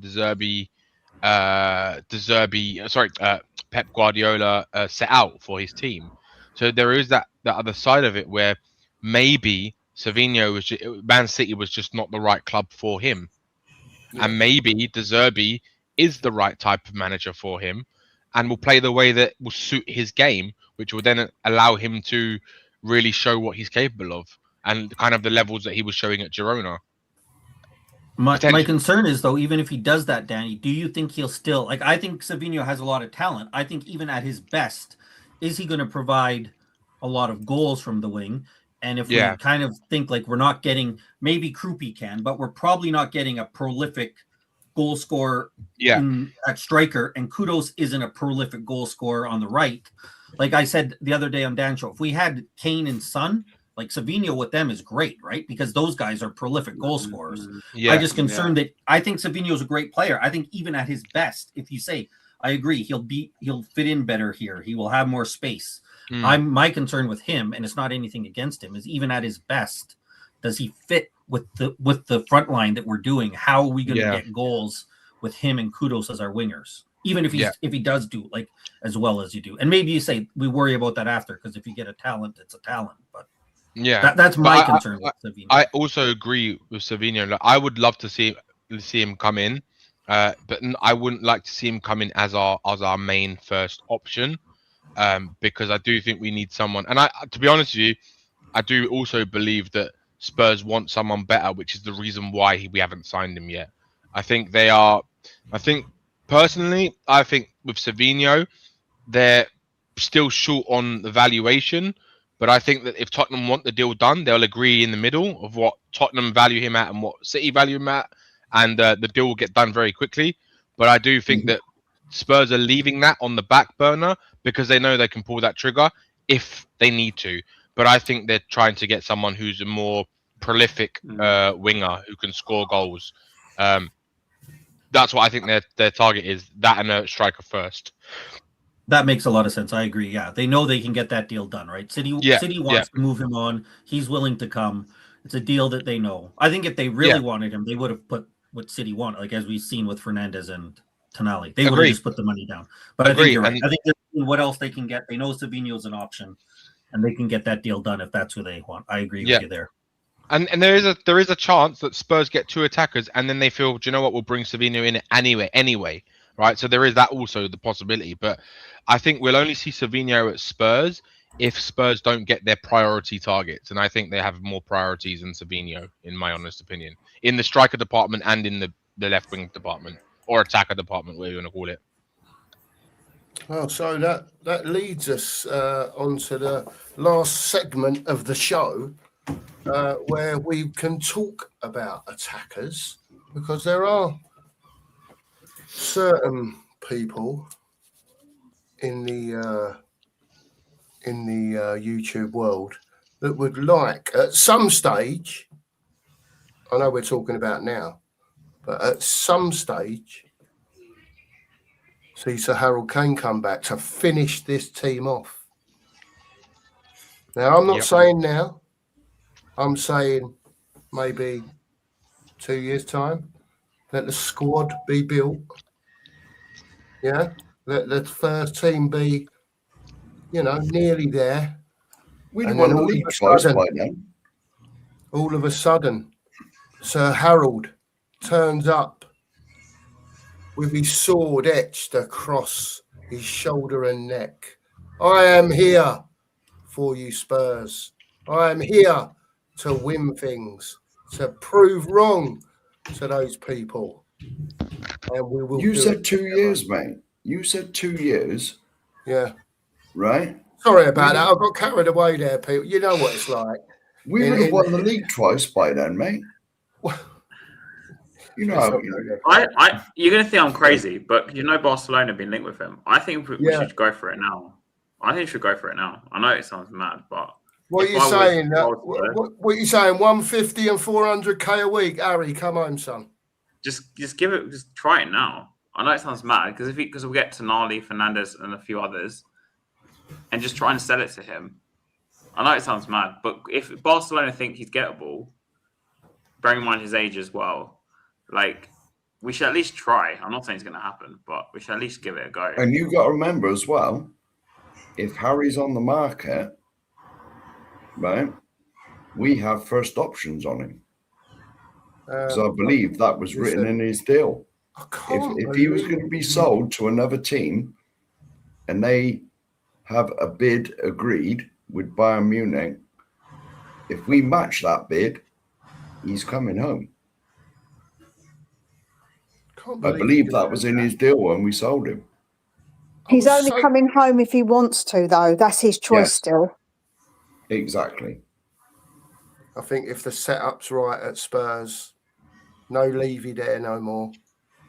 Right? And if Tottenham prove that they're going to put the money into the game and bring football back to Tottenham, right, I think he'll come back.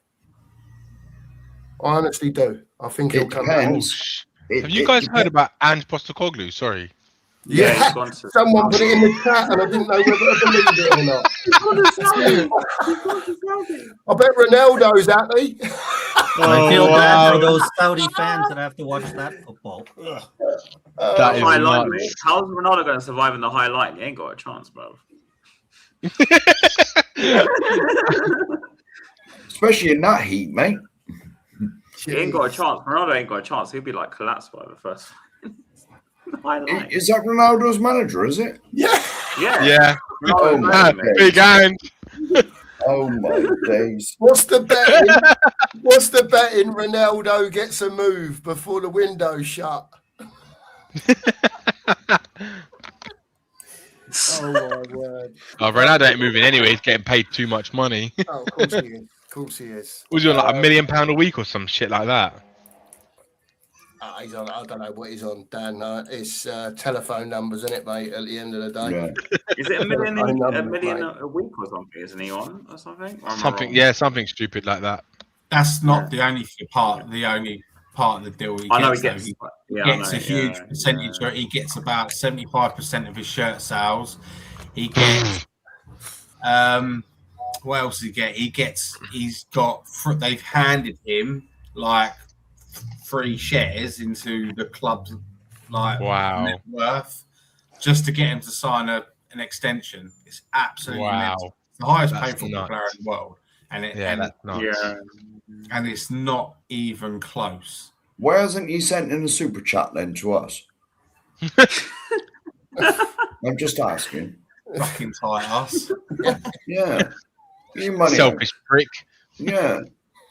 I've got a deal for Bayern Munich. Go on. Harry Kane, 120 million, and Matisse Tell.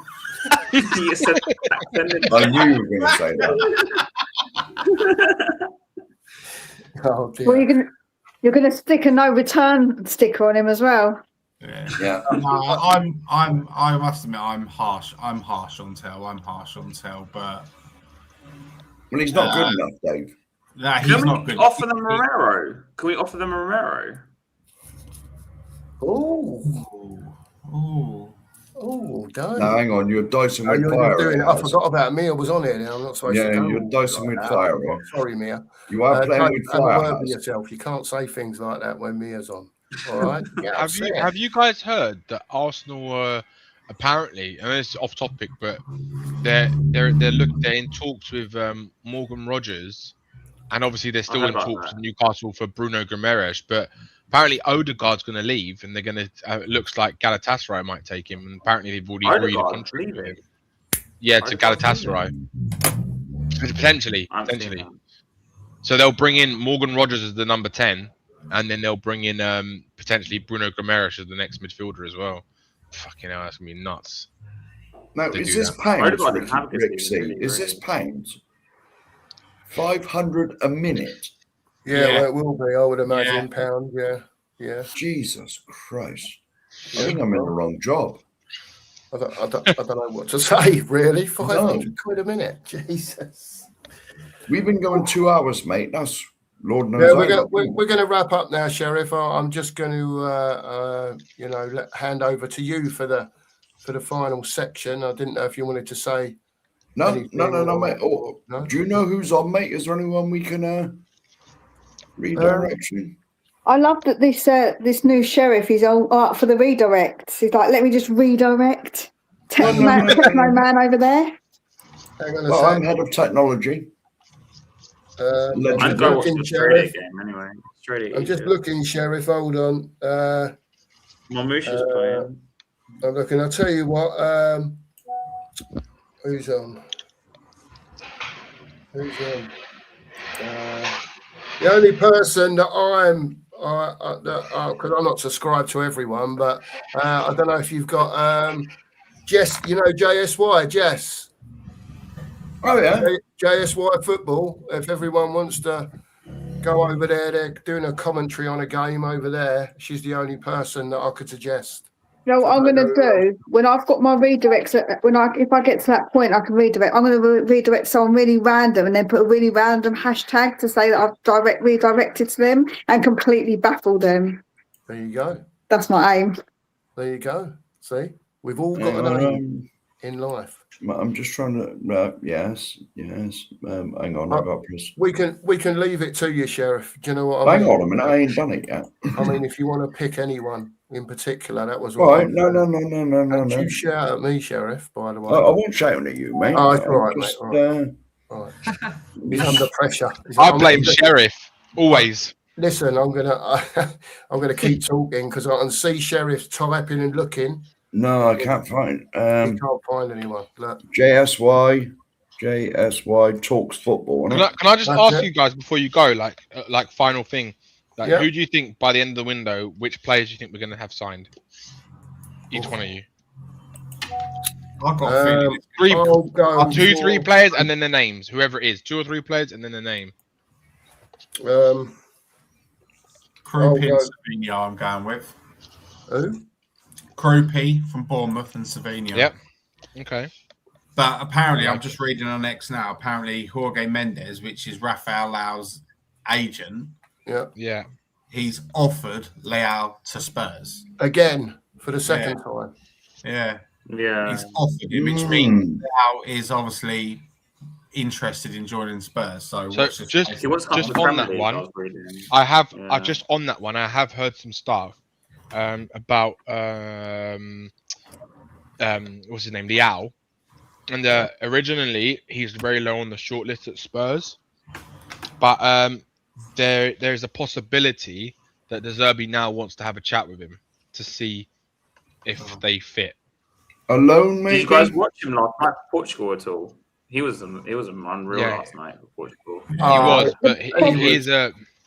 He was off the planet last night. Honestly, some of the shit that he was doing. And did you see some of the body angles he had and then got his foot wrapped round the ball, across the ball in. Do you know what I mean? A proper whip on it. Do you know what I mean? I don't think there's any doubt about his talent. It's about how often that talent comes through. Exactly. It's application. That's the issue with him. That's why I wouldn't want to buy him. I'd only want to loan him. Because I think it's a bit risky. Yeah, a loan I'd definitely take for a season. What, a loan with an option? Do you think we should maybe loan Leao, sign Gakpo, and sign Brobby? That's what I would do. I'm not keen on Brobby. No, not Brobby. Not Brobby. He's rubbish. He's got 2 left feet, isn't he? Yeah, he's rubbish. I would want Mamouche What if anyone. strikers are there really? Like, If someone would like a Krupi was to come, and I think I was talking to Dan and maybe you, Dan, earlier about it. If a Krupi was to come, do we think we also need a bigger man for him to play off, like back in the old day? Because I know that people say about Krupi he's a sort of Defoe type of regen player, if you like. Would it also be an option to buy a big lump to go up front, like unless you can say to Solanke, right, I want you to stay here, and your job, is just press and flick on for this geezer. Just flick on for him and have 2 up front. I don't think he will play 2 up front, but he can sort of play Krupi as a false 9. So I suppose like he could play behind, and they could work off each other that way. Like we could have Solanke, so Solanke could hold up the ball, and Krupi could then be played in. That is obviously a way that you could do it. Just thought of another thing as well. Just thought of something else. Go on. Back on Rafael Leao. Tonali is just signed for Spurs. Tonali and Rafael are playing the same team with each other. So how don't we know that they're not texting each other now? They could be for all we know. You've just read Ghosted's comment in the chat and come up with, I just thought of something. No, come on, that was about 5 minutes ago. I've got private chat on my screen. Sheriff takes prison. Ruthless. Bring the comment up. Bring it up. It's on there now, mate. It's literally right there. 708. But also, you could also say, you I haven't. I promise. You know what, Dave? Do you know what? I agree with you. Bullshitter, Dave. Come on. Ghosted. Great minds think alike, mate. Do you know what? There's also the chance that Tonali has also spoken to De Zerbi, or De Zerbi's asked him about Leao because they played together. Yeah. You're stealing his comment now as well. Look. I'm actually watching. They're all jumping on the bandwagon, especially that flip-flop Danny Kiriakou. You know what I mean? My comments are mine and my own. That's it. As Sheriff's got nothing to say, my opinion's on my own. I want to let it be known that Jorge Mendes has offered Leao to Spurs, and it's probably true that Leao is texting Tonali as we speak. Yeah. And who knows? Dave sorted. He sent him his dick pics. Yeah, absolutely. He probably has. You know what, right? I've been around guys a lot because I've got my brother and his friends, and no matter how old you are, you're obsessed with your dangly bits. It doesn't, like, every single stream someone mentions it. Like, boys, what are we doing here? Like, I'm okay about it, but seriously. Dan, Ian, Dietrich, they love it. They love it together, I think. I think they love it. You know what I mean? I just start giggling. Sorry. What way to end it, mate? Listen, I'm going to finish this. I can't do this no more. I'm going to finish the show now. Tomorrow morning, 9:30, the breakfast brunch. Feel free to come and join us, whether it be in the chat or on the screen. We can carry on the conversation. Not about dangly bits. No dangly bits, by the way, especially on the breakfast show. Thanks to everyone that's appeared. You mean no Yeah. tea bagging in the morning? Oh, Mia, come on. That joke was too good not to say. Oh my God, what are we doing? What are we doing here? What are we doing It's here? all gone wrong.